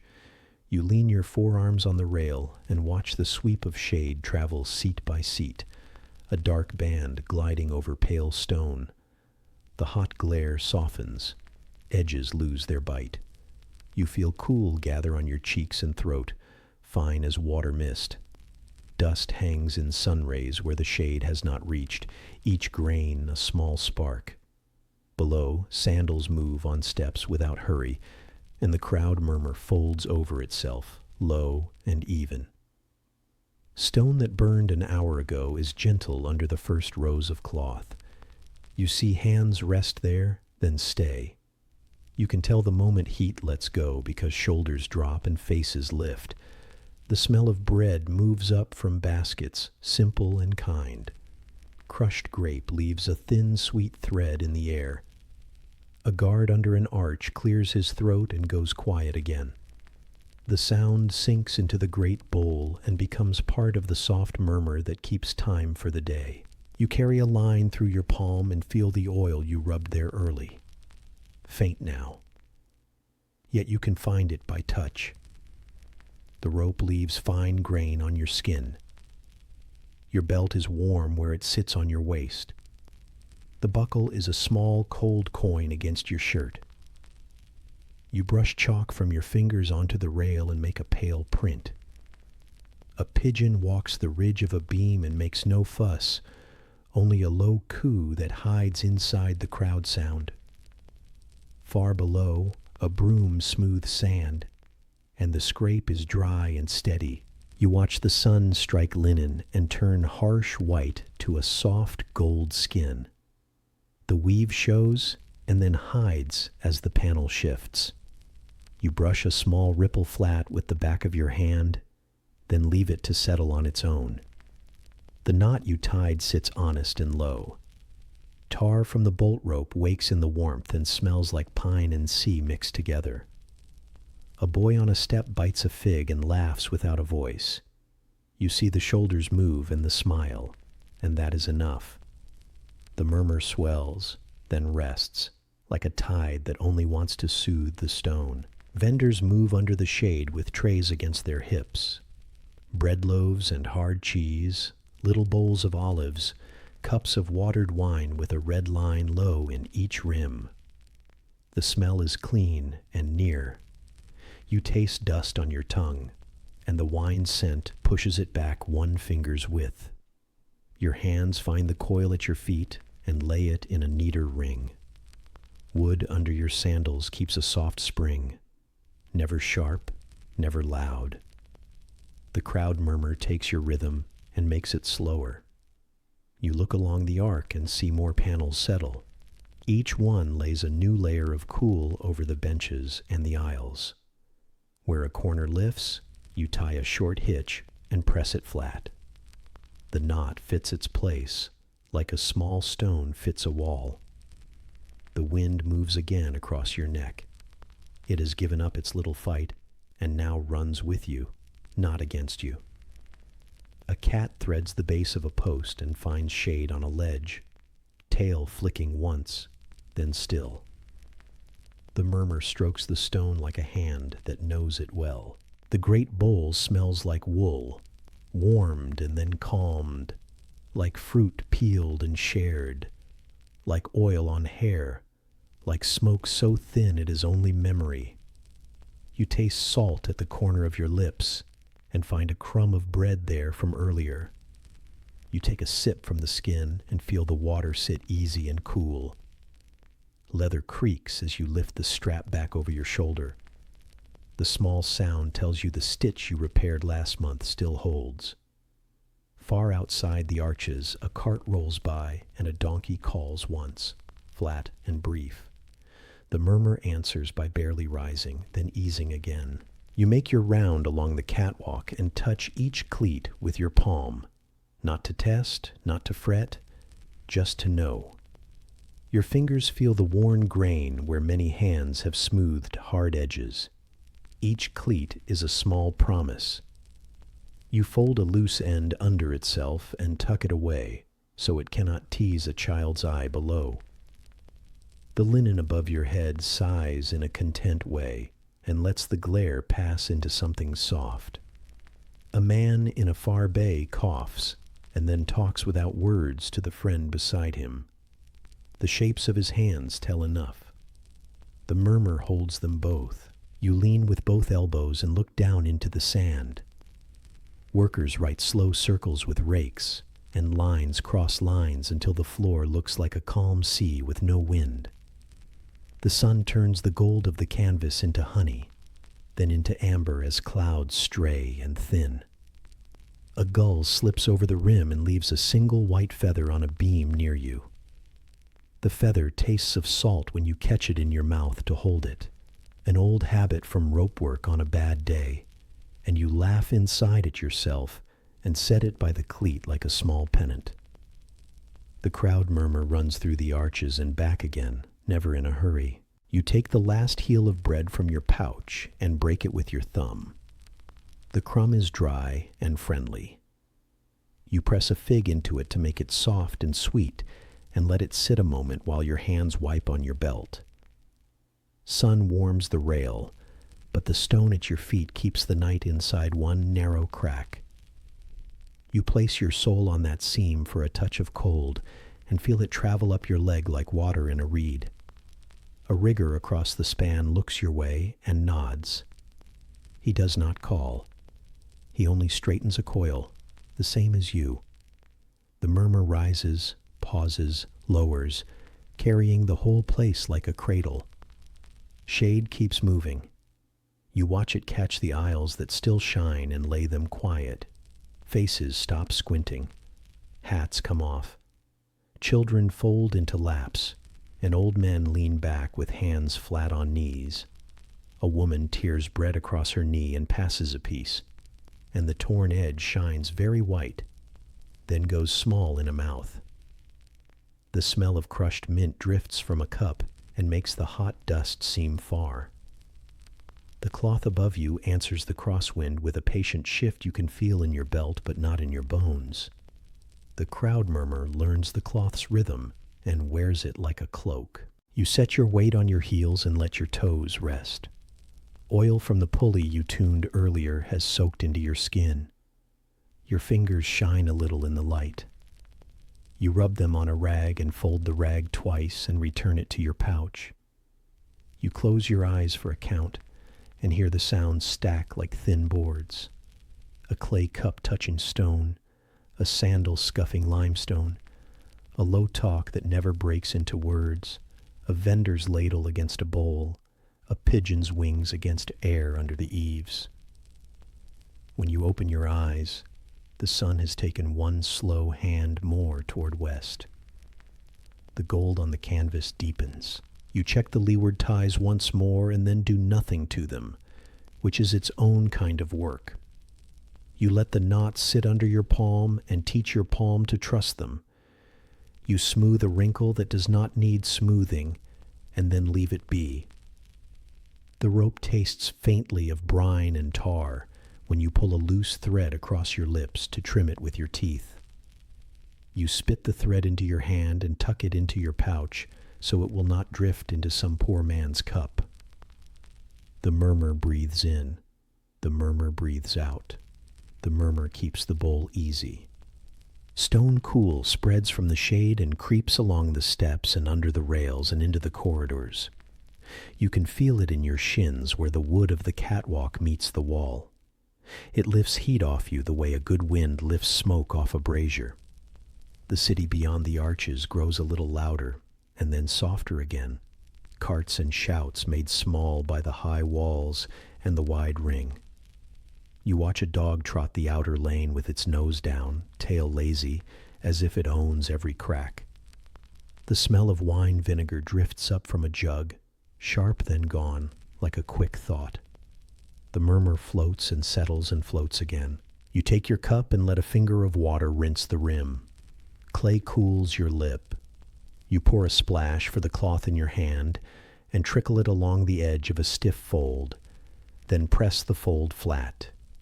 It accepts the new shape and stays. You gather a stray seed from the rail and flick it into your palm.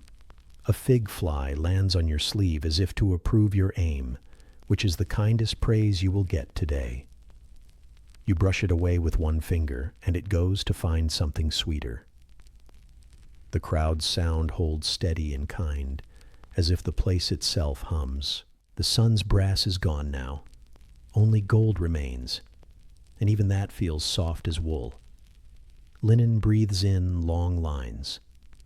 Shadows from the mastheads cross the canvas and walk away down the slope of light. You lift the coil at your feet and tuck it behind a post, neat and safe. Your belt loosens a touch, and your shoulders remember their own shape. Someone down in the shade hums a tune without voice, just a thread of sound.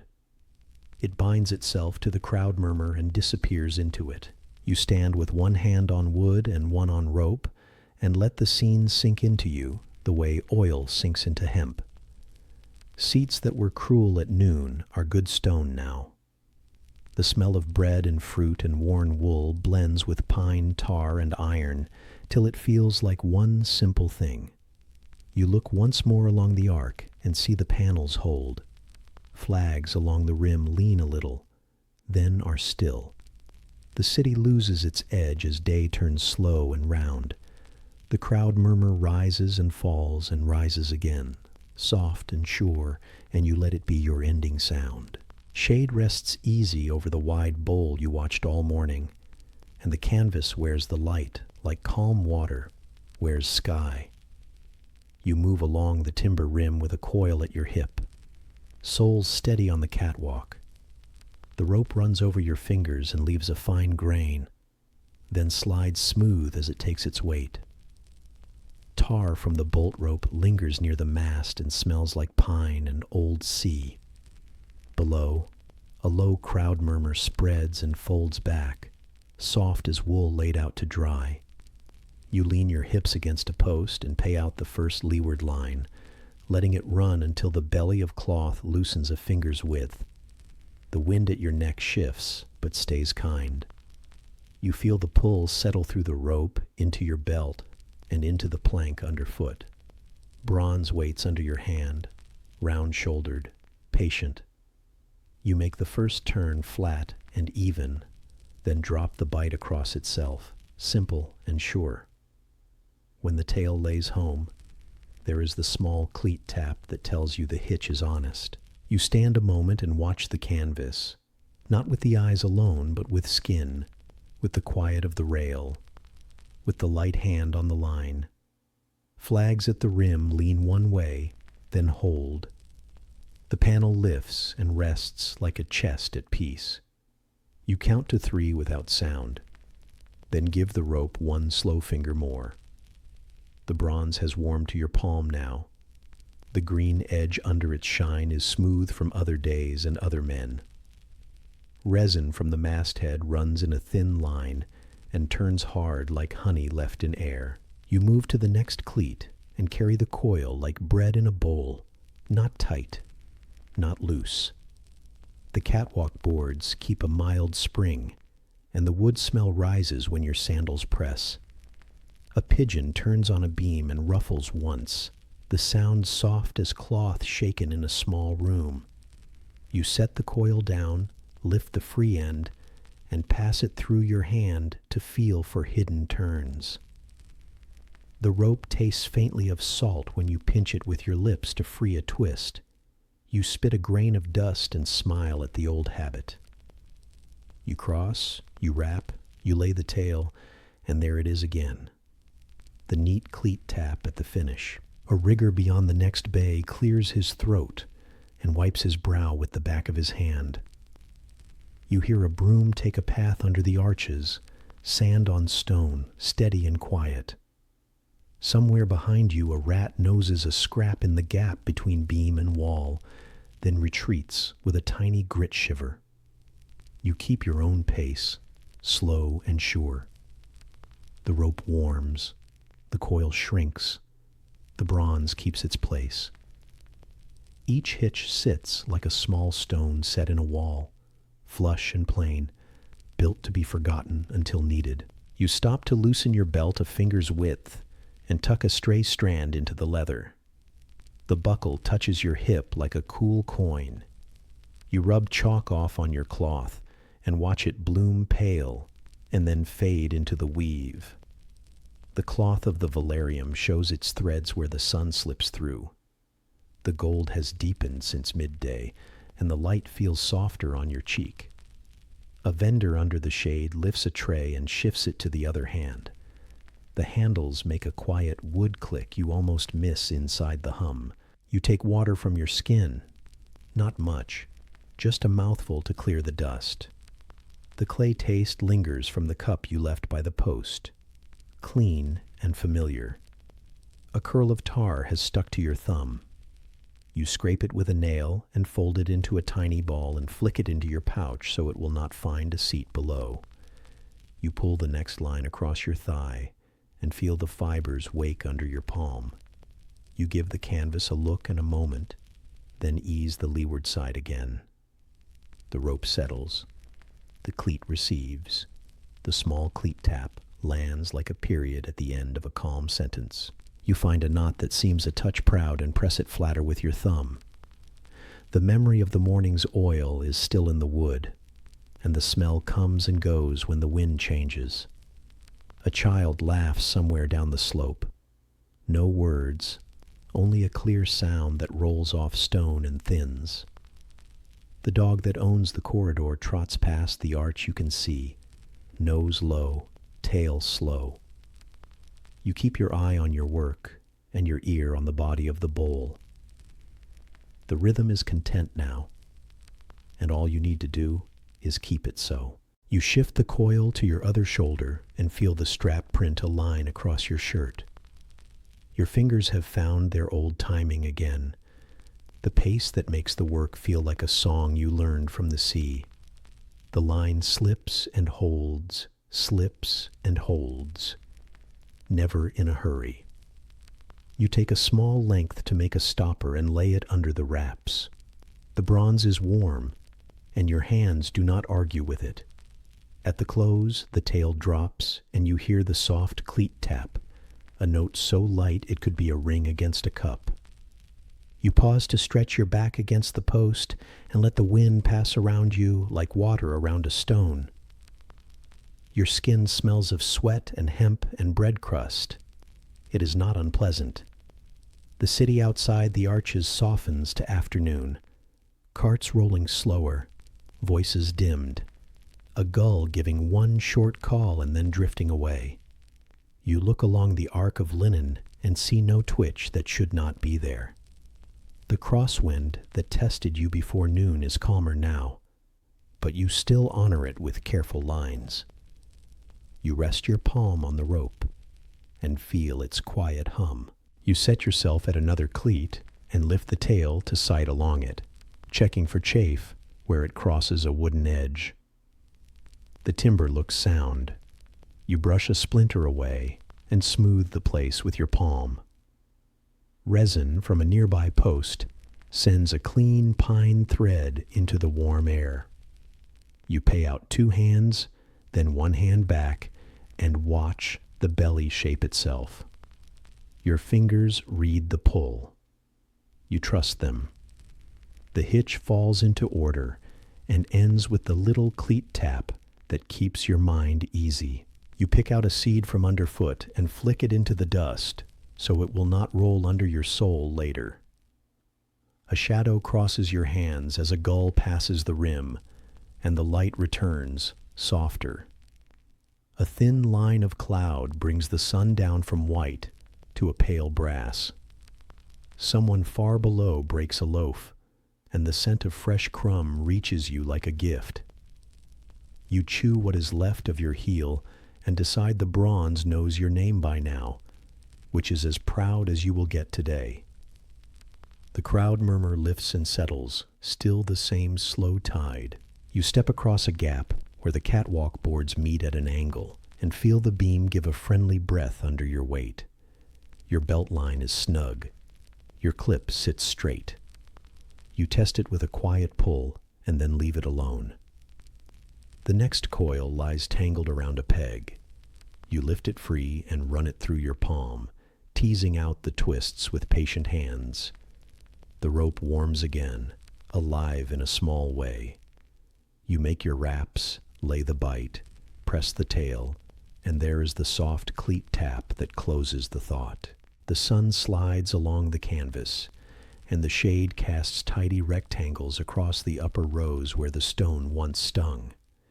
You hear a bronze ladle kiss a bowl, and the faint ring drifts up and disappears. A broom makes a neat path across sand. The scrape is steady and kind. A pigeon settles on the masthead and folds in, a gray knot against the bright.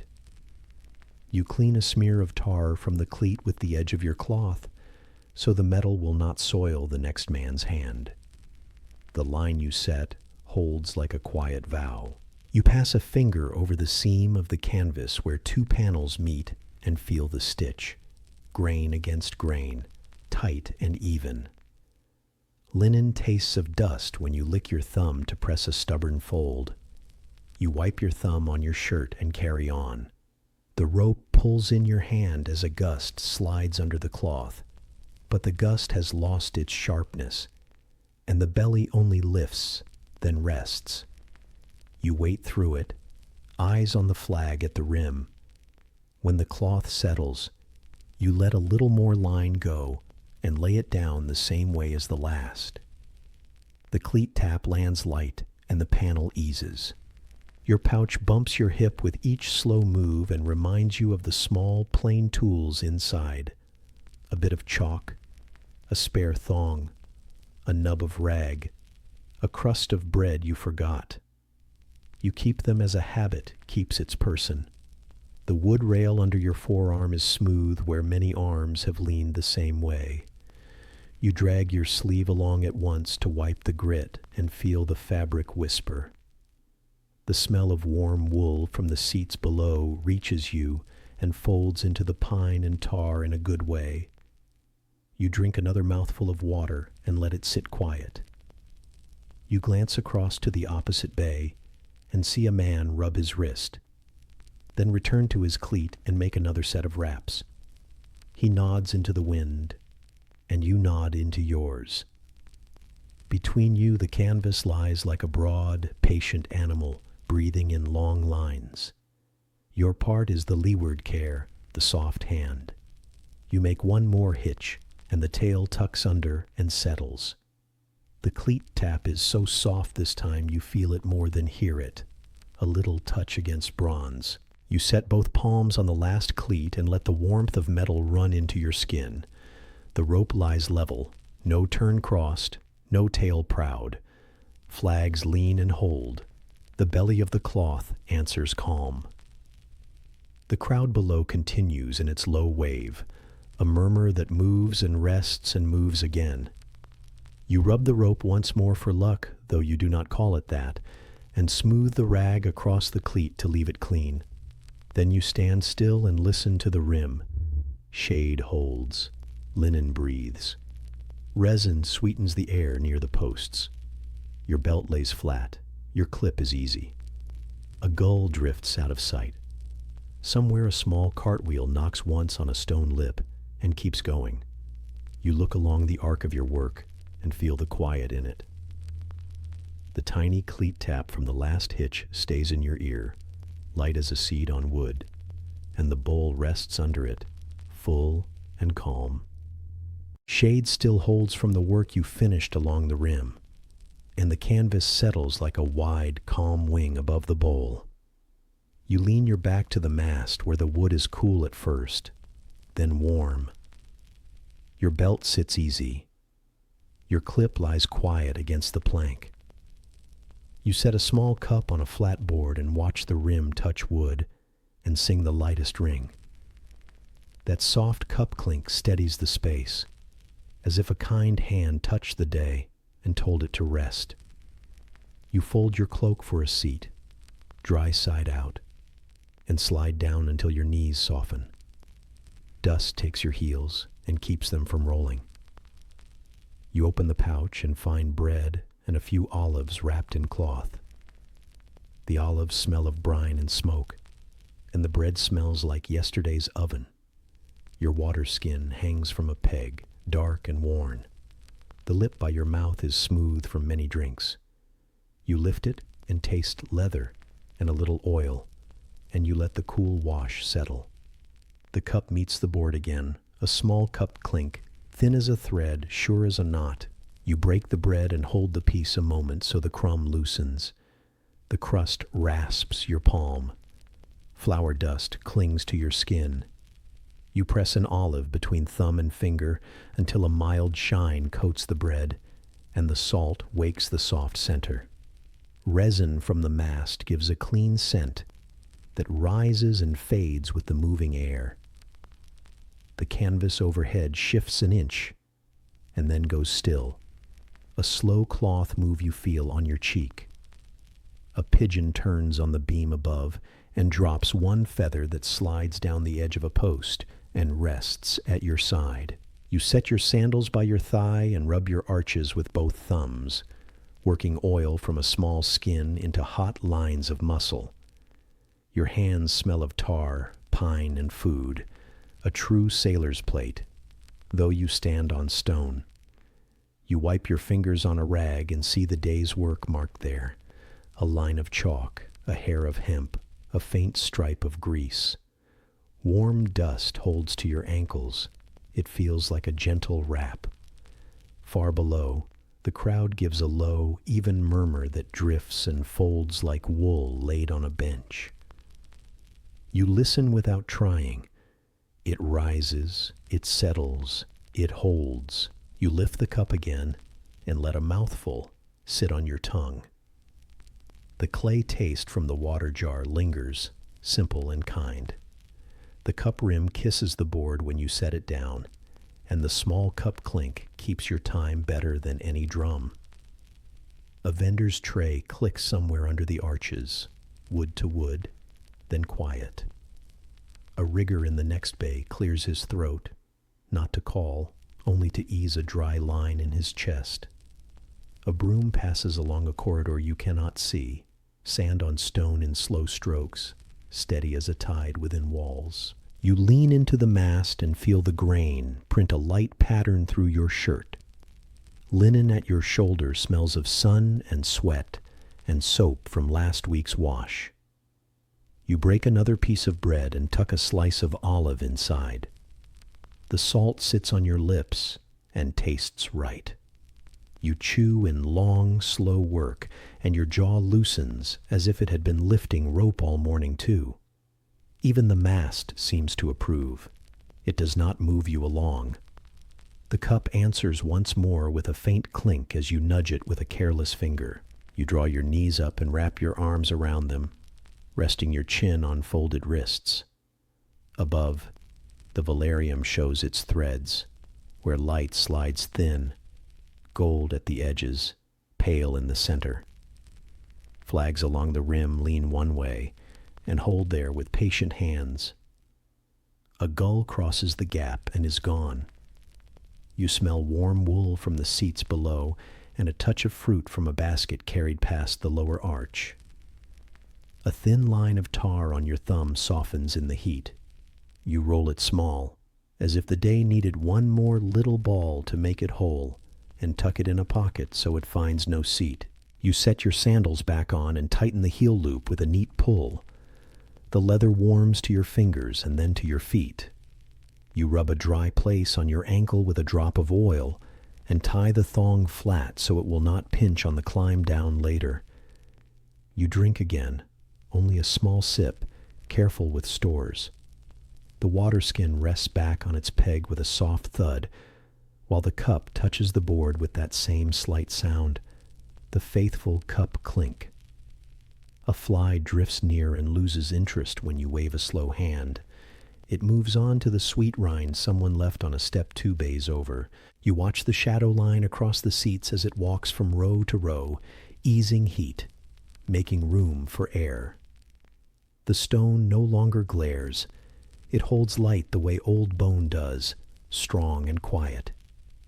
You press your palm flat on the plank and feel a faint hum through wood from a rope that shares the mast with you. It is not a warning. It is a low, alive thing. The building's own blood, if such a place could have that. A man below coughs twice and then stops. A soft, tired cough, a worker's.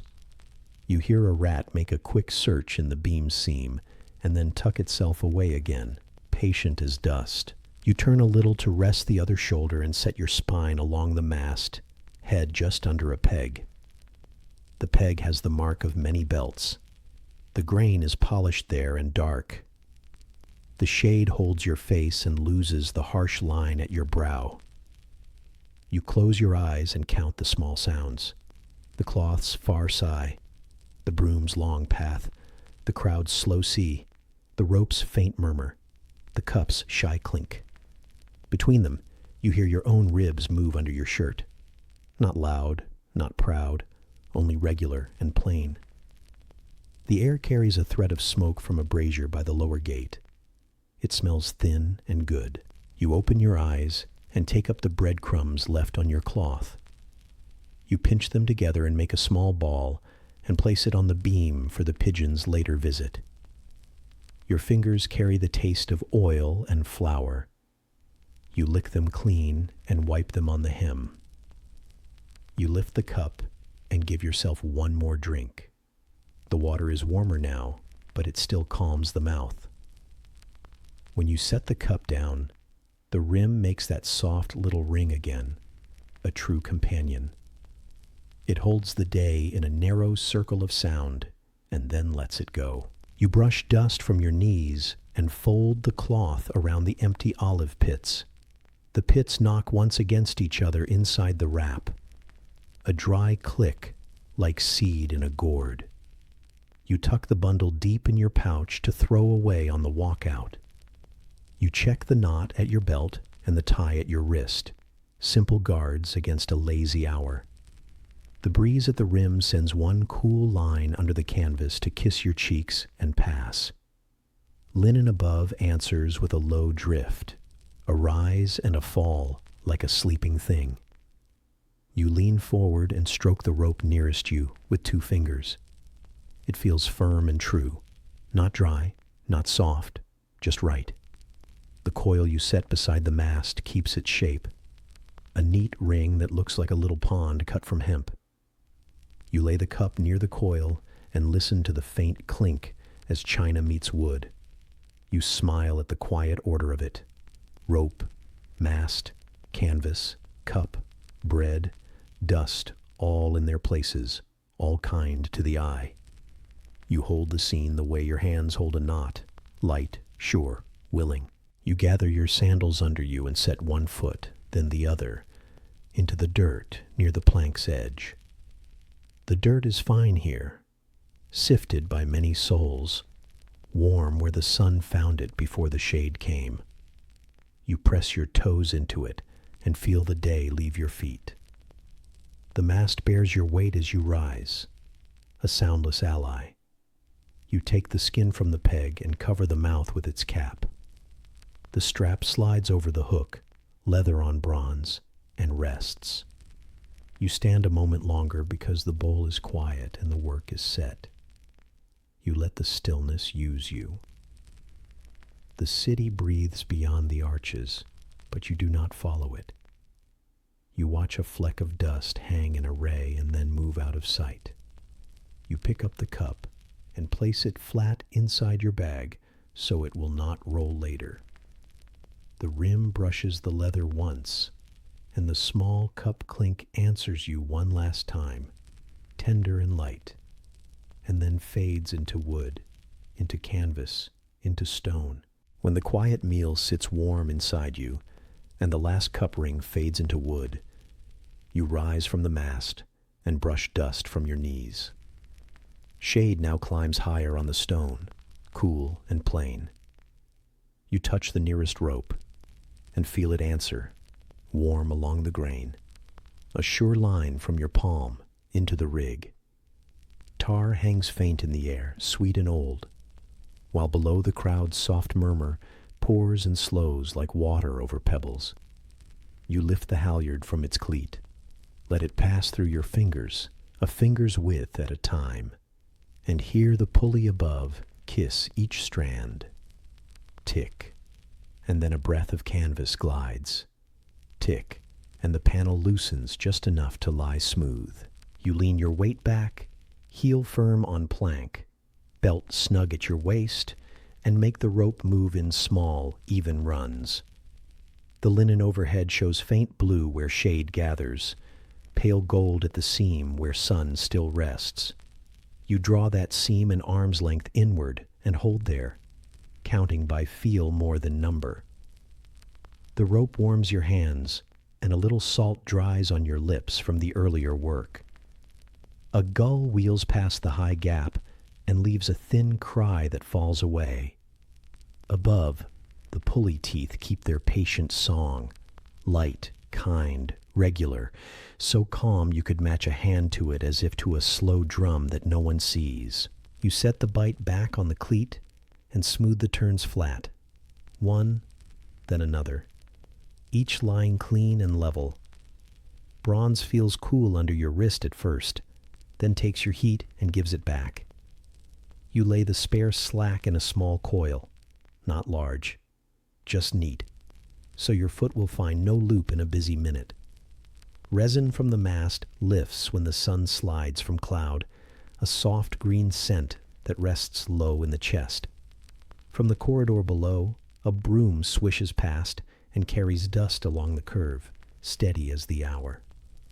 A rigger 2 bays away clears his throat and then stills, present and distant at once, like a neighbor behind a thin wall. You walk the timber catwalk with slow, careful weight, not to test fear, only to guard the wood. Your hook clicks once against the safety ring and reminds you it is there. You touch each post with your palm as you pass and feel lines hum inside them, a faint life like a small river under bark. Pigeons shuffle along a cornice and blink at you.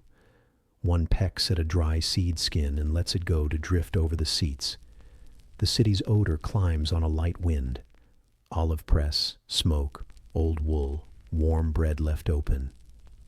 You taste dust at the back of your tongue and drink from your skin, 2 mouthfuls only, then cap it and wipe your lip with the back of your hand. At the next bay, you ease a second halyard and the panel answers by settling its belly closer to the post. The cloth rubs your forearm as it droops and then smooths, a cool touch like fresh linen at night. You pull a reef point through its grommet and tie it flat, a square knot taught to you long ago by sea people who think of wind the way most think of bread. The knot seats kind and stays. Across the bowl, a seller shifts a tray, wood on wood, and the sound runs up to you thin and quick, then fades.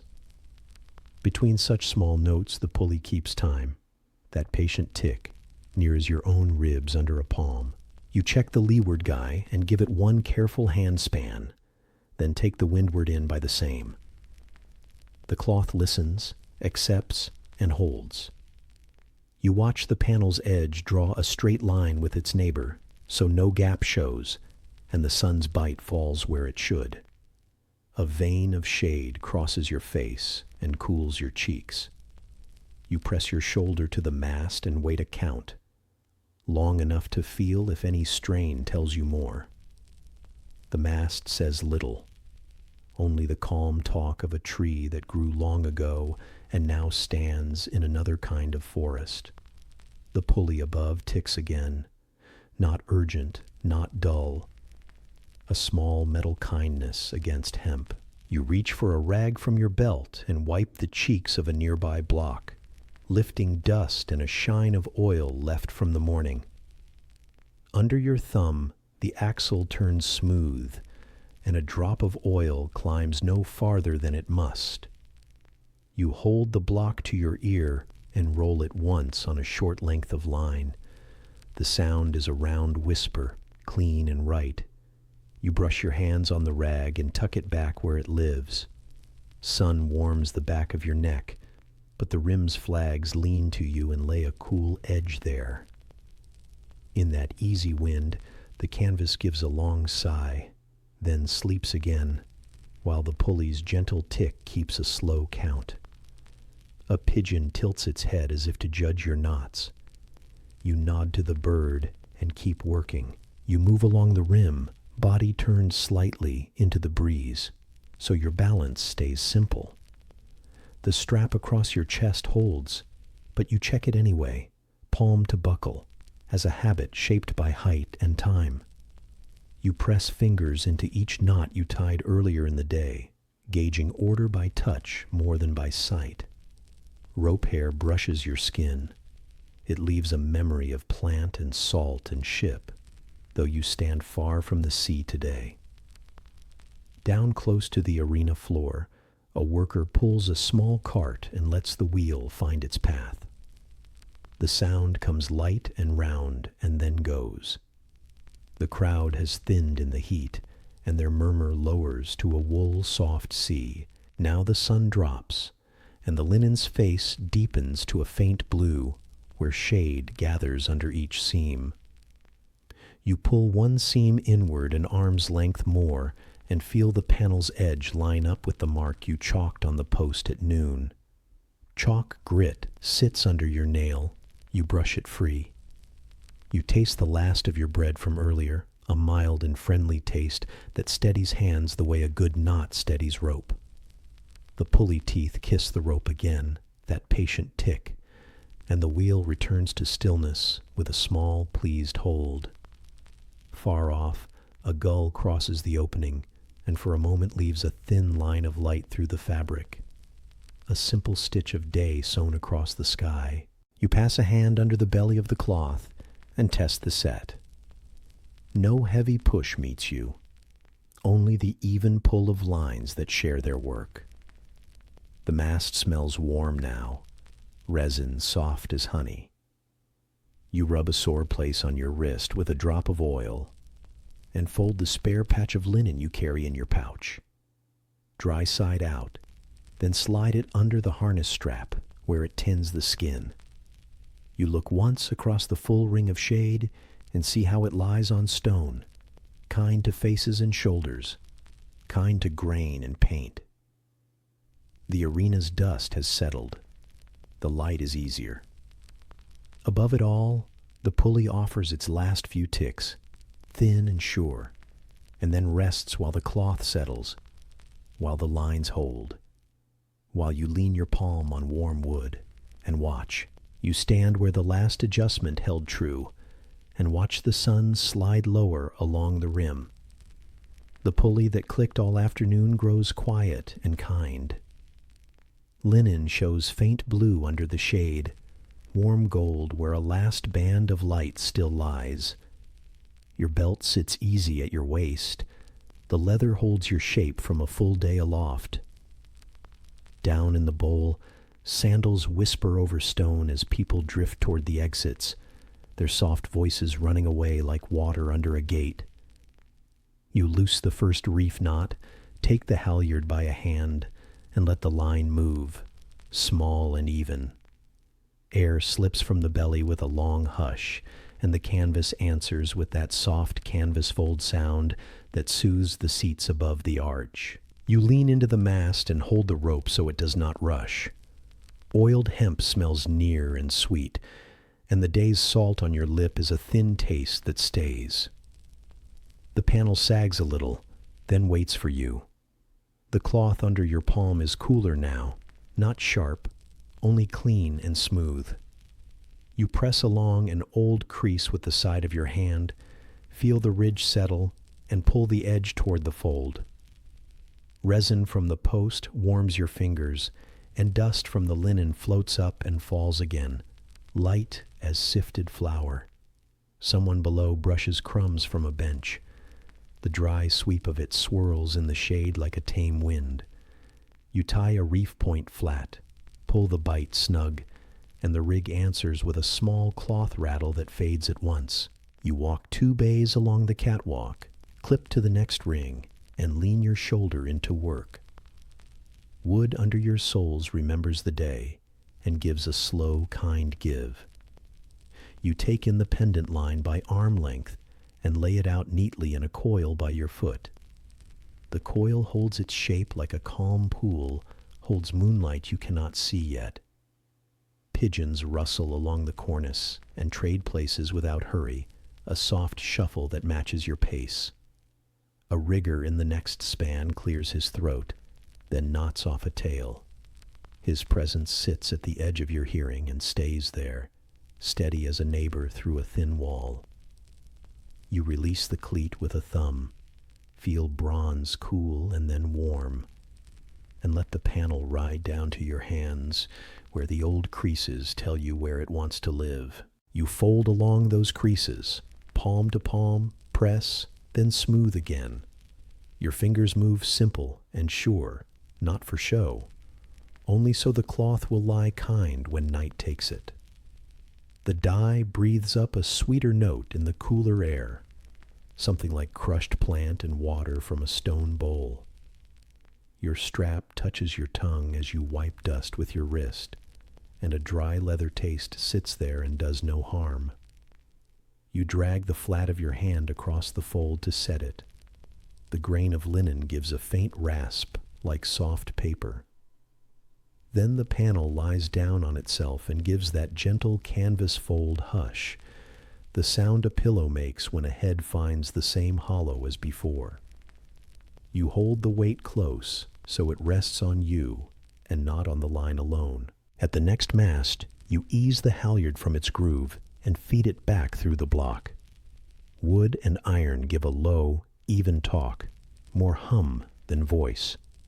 Flags along the top course droop. They lean slack now, like tired shirts on a line at dusk. A lamplighter moves on the outer walk. A small flame touches a wick, and a thin smoke thread rises, sweet and faint.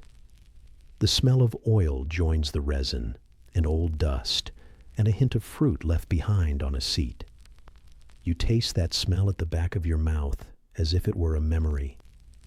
The panel dips, slides, and rests its edge on your forearm, cool and a little rough. You shake the belly free with a gentle lift and watch the light make a soft wave along the weave before it settles. You stack the fold on a wooden rail and feel the weight ask for level ground. The rail is smooth, where many hands have set canvas before yours. You push your shoulder under the bundle and guide it down so it will not jar the seam. A cart passes high on the outer ring. Its iron rim rolls with a faint ring against stone and then fades behind the arches. From deep inside the seats, a rat makes a small rustle under the boards, quick and shy, then still. You loop a short tie through 2 grommets, bring it snug and knot it flat. The knot holds like a promise kept without words.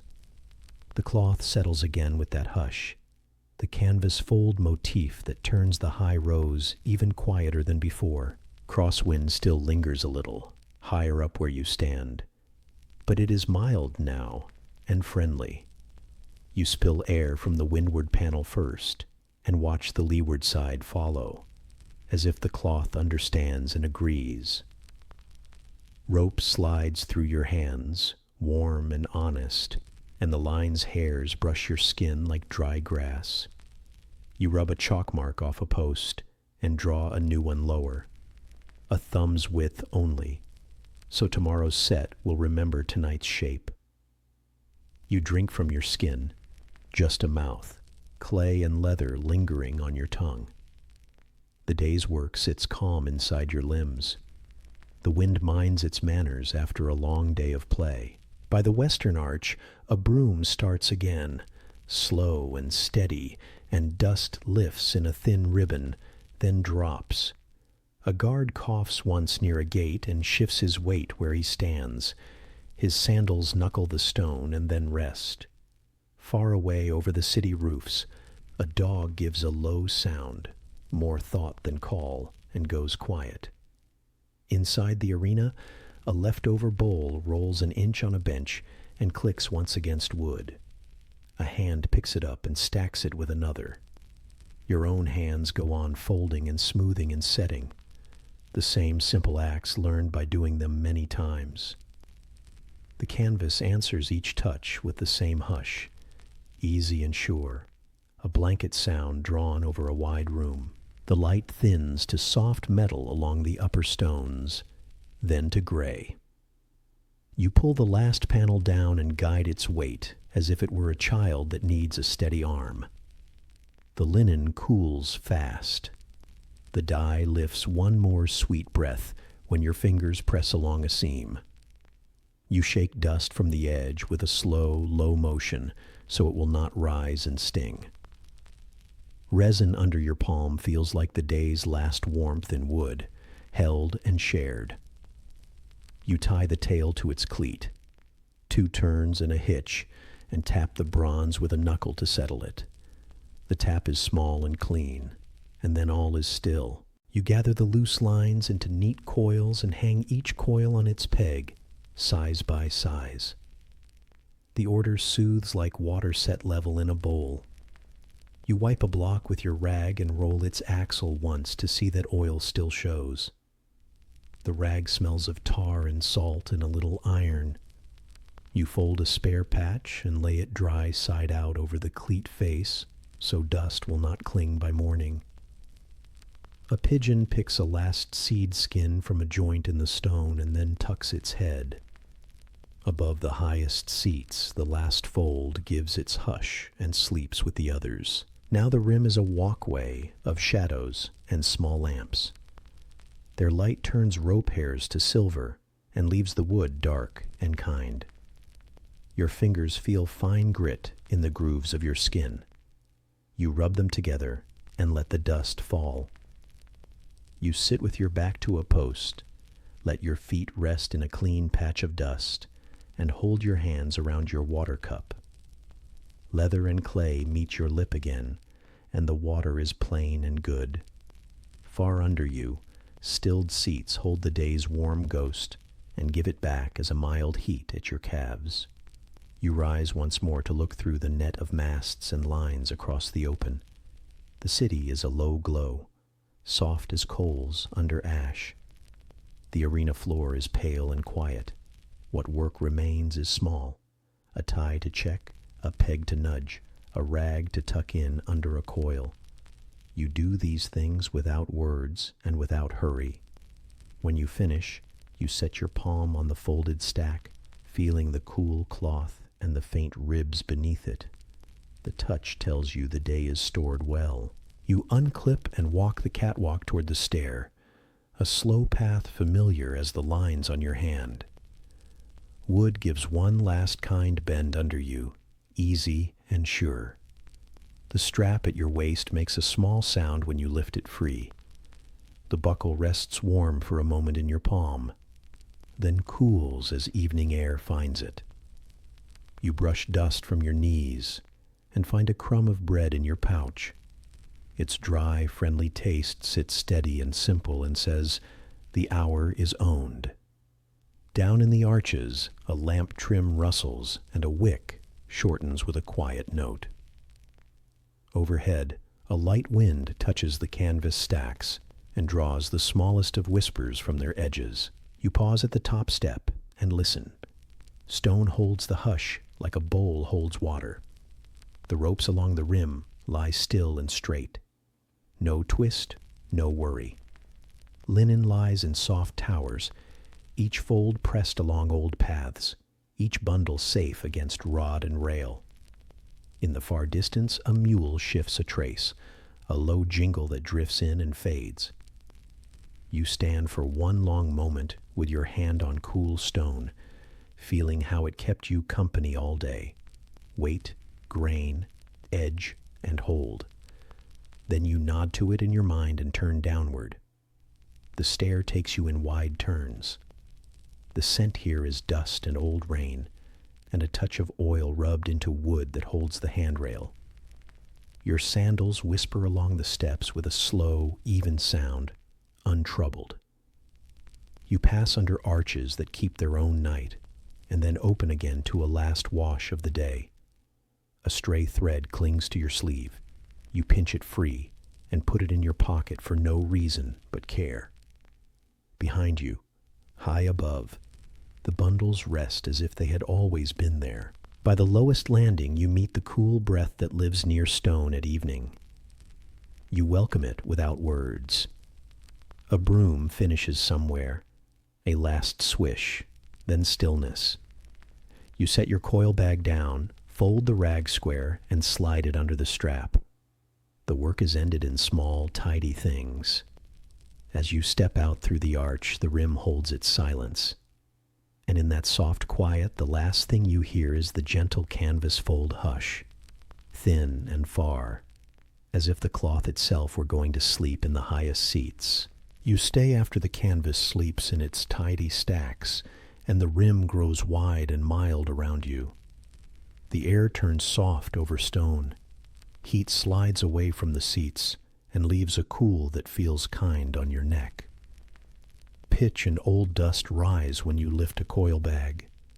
The smell is sweet and steady, the smell of work that knows your shape. Down in the arches, a broom moves without hurry and then settles. A guard clears his throat near a gate and stands still again. You lay out your rag, your scraper, your small jar of oil, and you kneel by the first block where grit hides. When you tip it, the sheave rolls a little, and your palm feels the weight and the grain. You set it flat, and the wooden cheeks give a quiet answer against the plank. A first small rope thump that sits in the evening like a heartbeat you do not chase. You brush grit from the cheeks with patient strokes. Short and even so, the dust lifts, but does not sting. The rag smells of tar and salt and iron. The mix is old, but not harsh. Oil shows in your thumb when you press the axle pin. It glints in a last thread of light and coats your skin thin and warm. A pigeon above you shifts and settles. Its claws scratch stone and then hush. You roll the sheave with your knuckles and hear a faint whir that says it will spin clean by morning.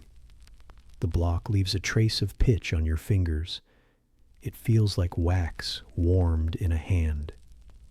You wipe the cheek one more time and hold the peg in your teeth while you turn the pin. The wood tastes dry and a little bitter, like a basket rim kept in sun. You breathe through your nose and keep the peg steady while oil runs along the pin and sinks in where it matters. You scrape old tar where the line kissed hot wood at noon and left dark lips. The dull blade lifts thin curls. They cling to the edge and fall to the plank like black leaves. The smell is sharp and sweet at once, a kiln memory under open sky. You flick the scrapings into a shallow bowl, rough clay, warm from the day. Resin on the mass to your left breathes a lighter note, pine and sun. Your hands learn the feel of clean grain again as the blade walks the curve. Each time you ease a block back to the plank, it answers your care with that small rope thump, gentle and sure, as if it also knows the hour. You coil a line next, not loose, not tight, just easy, flat, and round. Hemp is warm from the day. It slides over your palms like friendly cloth. Fibers tickle your skin and leave small hairs that catch the light from a far lamp. The coil grows with your hands guiding it, ring upon ring, level and quiet. When it feels right, you lift the last turn, fold its tail under, and lay the coil down so tomorrow it will rise without twist. The coil lands beside the first ring with a soft rope thump that does not travel, only settles at your knees like sand poured into a bowl. Far off, a cart rattles once on the outer road, and then is gone. You take up another block and a pin that sticks. Metal feels cool at first, then warm as your fingers hold it. You oil the end and work it back and forth. No rush, only care. The smell of oil finds the tar and makes a friendly blend, like bread and smoke when the city starts its evening. A cat slips through the shadow at the parapet and pauses where a crumb lies. Its small sound is a quick, light scratch, and then nothing. You test the spin again. The sheave answers with a whisper you can feel through the wood. Bronze on your palm leaves a faint taste on your tongue when your hand brushes your mouth, like a coin touched then set aside. The catwalk boards creak low under your knees as you shift your weight. Not warning, only talk. Stone behind the timbers holds night cool and gives it to the soles of your feet. You scrape more tar and see the grain, show clean lines in the last of the light. Dust rises and falls like soft breath from an old room, but you keep it out of your mouth by holding a cloth to your lips when the blade nudges a stubborn patch. The cloth smells of linen and your own salt. Beyond the arches, someone laughs a tired little laugh and stops.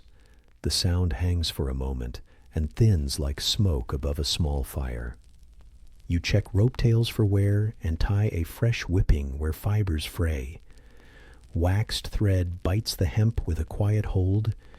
You draw it firm, press it, and smooth it with a thumb warmed by work. The thread tastes of honey and dust when you clench it with your teeth to keep a line from slipping while your hands tie.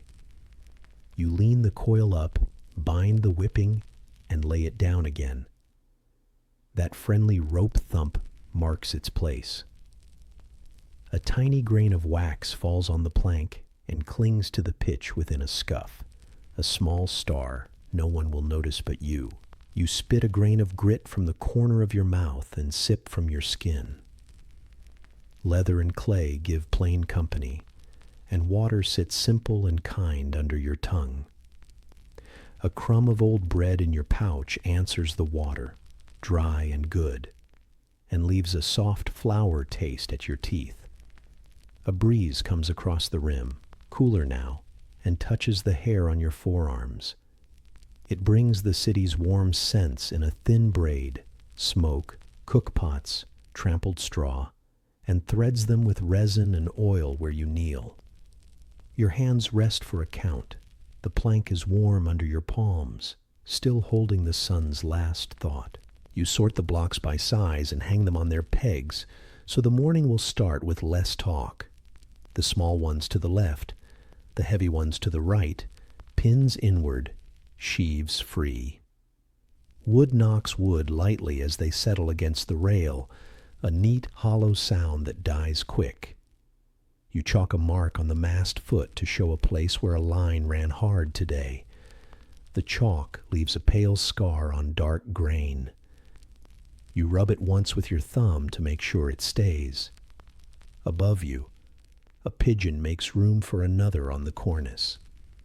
Wings brush stone with a soft, slow music, and dust drifts like thin milk through the air. You gather the scrapings, the rag, the blade, the oil, and set them on a board you use as a low table. The board smells of tar and bread from the crust you once set there at noon. Both scents hang in the wood and never quarrel. You brush the table with your hand, feel small grains of grit roll under your skin, and push them away. The oil jar leaves a ring when you lift it. You wipe that too, not because it troubles anything, but because the ring would bother your eye in the morning. A mouse under the seating where the shade is deep makes a little rush and then waits. You hear it only because the big bowl of stone is so quiet now. You check a mast wedge that loosened a finger's width. You lift the peg with your teeth and hold it there while your hands guide the wedge home. The peg tastes of dry wood and old oil. You feel the roughness against your lip. Your shoulder leans against the post, and the wedge slides into its pocket with a small, clean seat. You set the peg back and tie it with a thin line so it will not roll and hide. The line falls from your hand and lands by the coiled rings with that gentle rope thump, the sound that marks where things begin and end on an even day. You look along the whole rim once more, not for show, only to let your eyes settle. Coils lie in flat rings, calm as held water. Blocks hang in order, oil tucked inside them like a kept secret. Cleats rest with their turns laid neat and true, tails hitched, no tails loose to wander. A lamplighter passes below. His flame blinks at each arch like a small eye that closes and opens, then moves on. The city beyond is a low rust glow. The air tastes faintly of ash and figs. You fold your rag twice and slide it under the strap of your bag. You stow the scraper in its slot so your hand will find it without looking when light is thin. You cap the oil with a bit of waxed cloth, press it with your thumb, and tie it with a bow so it will open easy tomorrow. Your belt rides up as you bend, leather warm from your own shape, and you shift it down with 2 fingers. You listen for anything unruly and hear nothing, only small, kind sounds. A pigeon coo, a faint chain from the outer road, the far soft sweep of a broom finishing its lane. You sit with your back to a post and stretch one leg straight then the other. Dust on your calves makes a fine film. You brush it off and watch it lift like pale smoke and fall again. The plank under you gives a steady comfort. You let your hands rest on your knees. Their skin is lined with grit and oil, and they smell like pine and iron and the last piece of bread you saved. Your mouth holds a thread of wood taste from the peg, and it is not bad. Simple, like the dry rim of a cup. Night leans into the arena.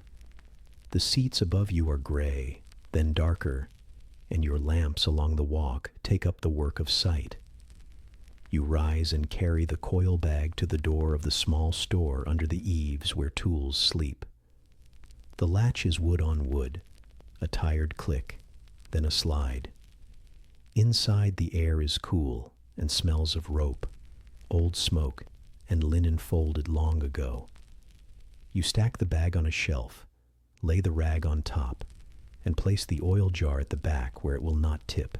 You come out and pull the door gentle until the latch meets its place. Your hand stays on the wood a moment. It feels smooth where many palms have pressed and rough at the edges where no one cares. You stand in that pause and let the quiet fold over your shoulders. Then you turn to the coils you left ready for morning. One by one, you set them closer to the mast feet, one here, one there, each landing with the same mild rope thump beside each ring, round and final and kind. Dust lifts, settles, and is done. The rim holds its silence. The tools rest. The night keeps you company with soft grain under your palm and oil faint on your hands, while that last gentle rope thump sits in the timbers and fades like a good thought held in wood. You leave the tidy coils and the oiled blocks behind you and step into the soft edge of evening.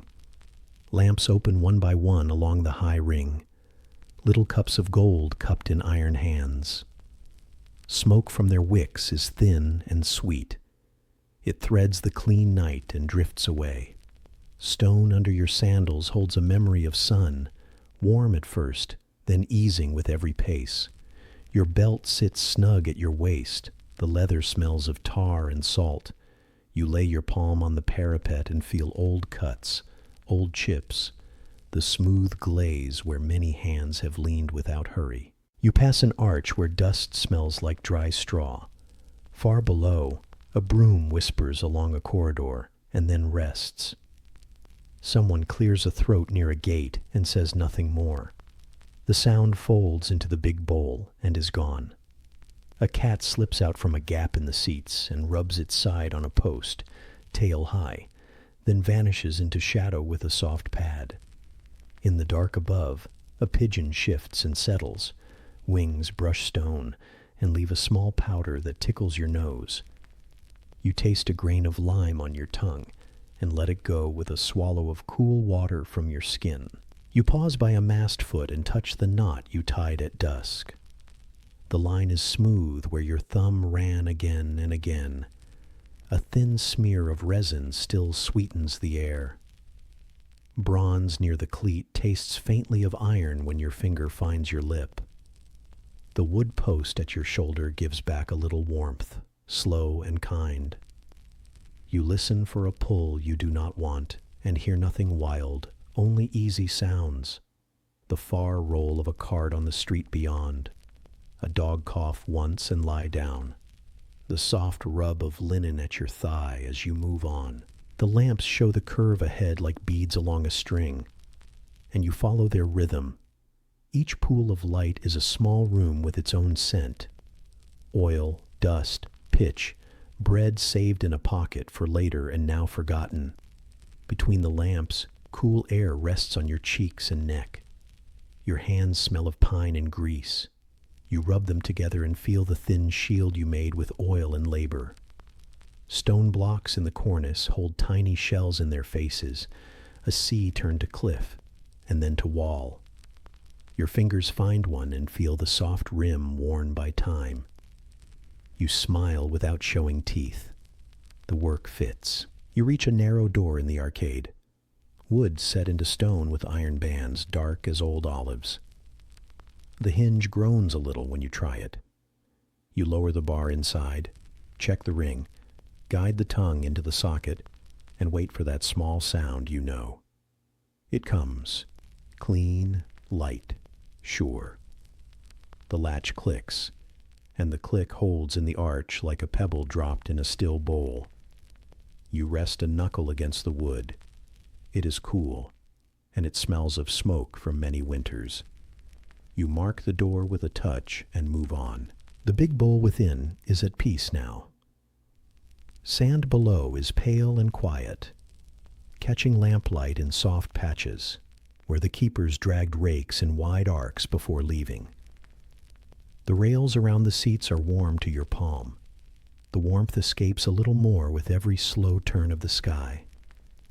The air carries a taste of fruit that drifted up when baskets went home, and also of wool and sweat folded back into cloaks. A rat noses under a board and finds only dust. It retreats with a sound like a torn leaf. The arena gives you its size in silence, and the silence feels full and kind. Crosswind that troubled the day has gone to sleep behind the tall walls. Flags along the rim hang with a soft fold. When a light stir comes, they lift and fall like cloth hung to dry at a quiet river. Your cheek feels that hush, and your neck is glad for it. The ropes hum a little when you pass, not from force now, but from small changes in night air. You set a stray tail into its coil and pat it flat. Down in a vomitorium, a lamplighter's flame bumps once and moves on. The smell of olive oil follows, clean and mild. You return to the timber walk where your tools live. The store door waits in shadow, a square darker than dark. You raise the latch and check the shelf with your hand, not by sight, but by the memory in your fingers. Jar at the back, rag under the strap, scraper in its slot, coil bag stacked and easy. You set a peg in a crack to keep the board true. The peg tastes of dry wood when you hold it at your teeth. You let the door rest against the jamb and bring it home. The latch finds its cup with that same small click that sounds like relief. It stays in the wood and stays in you. You keep to the rim. On your left, city air creeps up the face of the stone. Baked clay, smoke from cook fires, a hint of figs and wine and wet laundry slapped against a wall and now drying. On your right, timber and rope and canvas folded neat give the smells of your day in quiet mix: dye, pine, hemp, oil. Your sandals lift fine dust that falls back on your toes like soft flour. You brush it away with the side of your foot. A neighbor on a nearby roof coughs twice and then hums a small line. The sound does not reach words and does not need them. You pass the place where you ate at noon behind a mast. A crumb sits where your knee rested. An ant finds it and carries a bit away with purpose slow and brave. You drink from your skin and feel leather against your lips, warm now from your hands. Water tastes of clay and something like stone after rain.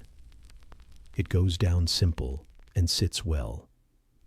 You press the stopper tight. The thong creaks softly, and your palm feels the roundness of the gourd.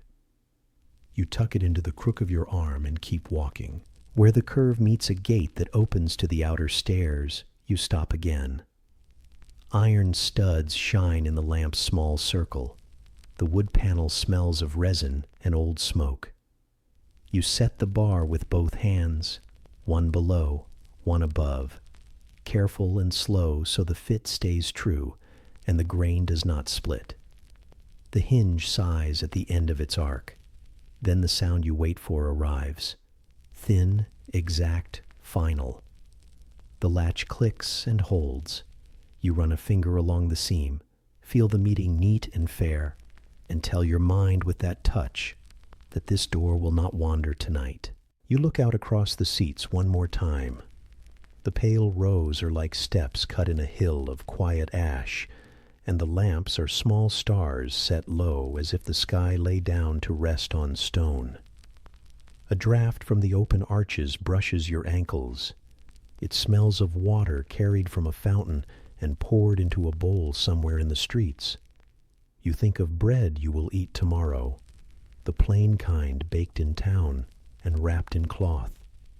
Your mouth holds the idea of it the way a hand holds a peg, without force, without hurry. You place the thought back on the shelf beside the oil and the rag. Your belt asks for a shift, and you slide it one notch so leather sits easy where cloth crosses. The buckle touches your stomach with a cool kiss and warms again at once. A tiny burr in the strap meets your thumb. You smooth it now, not later, and it lies down the way a good line lies in a coil. Your hands smell of tar and olive and a little metal. Under that, the faint sweet of the figs you ate at midday lingers.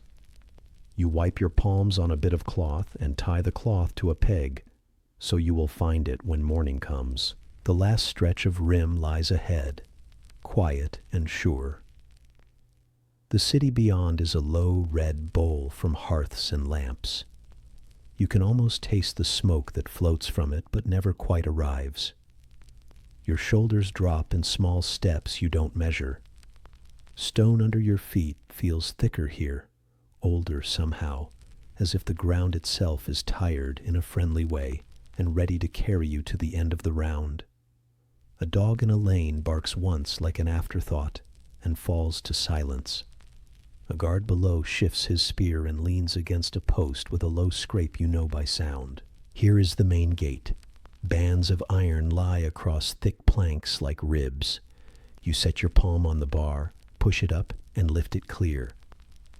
The bar is heavy but honest. It gives its weight to you, and you give your weight to it, and both of you are fine. You guide it down to its notch on the side wall and keep your fingers away from the pinch, because you always do. The gate comes forward on its hinges and then back to meet the stop. You wait for what belongs at the end. The latch finds itself, and the click is quieter than all the rest, because this one carries the whole day in it. You stay with that sound for a moment as it fades into wood, into iron, into the bone of the wall. You set your forearm on the door and feel the last of the heat leaving the grain. Air on your face tastes clean, like water poured into a basin and left in a cool room. Your eyes take the lamps along the arches and the empty seats and the black bowl of sky, and nothing in them asks for more. You turn from the gate and walk back along the stones, slow and even, your sandals whispering dust. At the store door, you listen once again, not for worry, only for company. A mouse chews a seed husk under a bench and pauses. A pigeon murmurs a low, old note. Far streets hush as shutters close. You bring your hand to the latch one last time and press it, just enough to feel the edge and know it sits. The small metal kisses wood and answers your finger with a soft truth. You lean your shoulder to the post, then straighten. You start down the broad steps inside the outer ring, and the limestone is cool now, almost damp where an old line of rain once ran and dried. Your palm slides the parapet because the stone asks for that touch. The city's night comes up through the arches and meets you halfway. Wool and smoke and wet clay. The lamps at your back keep their low gold and let your shadow walk before you. When you reach the last turn, you look up at the rim you walked and give it a nod that no one sees. You step out into the open court. Gravel grinds under your sandals, small and soft. The sky above the high walls is deep and plain. You pull the side gate until the wood rests against the post. The latch slips into the notch like a coin into a jar. It clicks, level and mild. The click hangs in the night and thins to a thread until it is part of the stone, part of the rope, part of the quiet street. Rome sleeps. The latch keeps it so.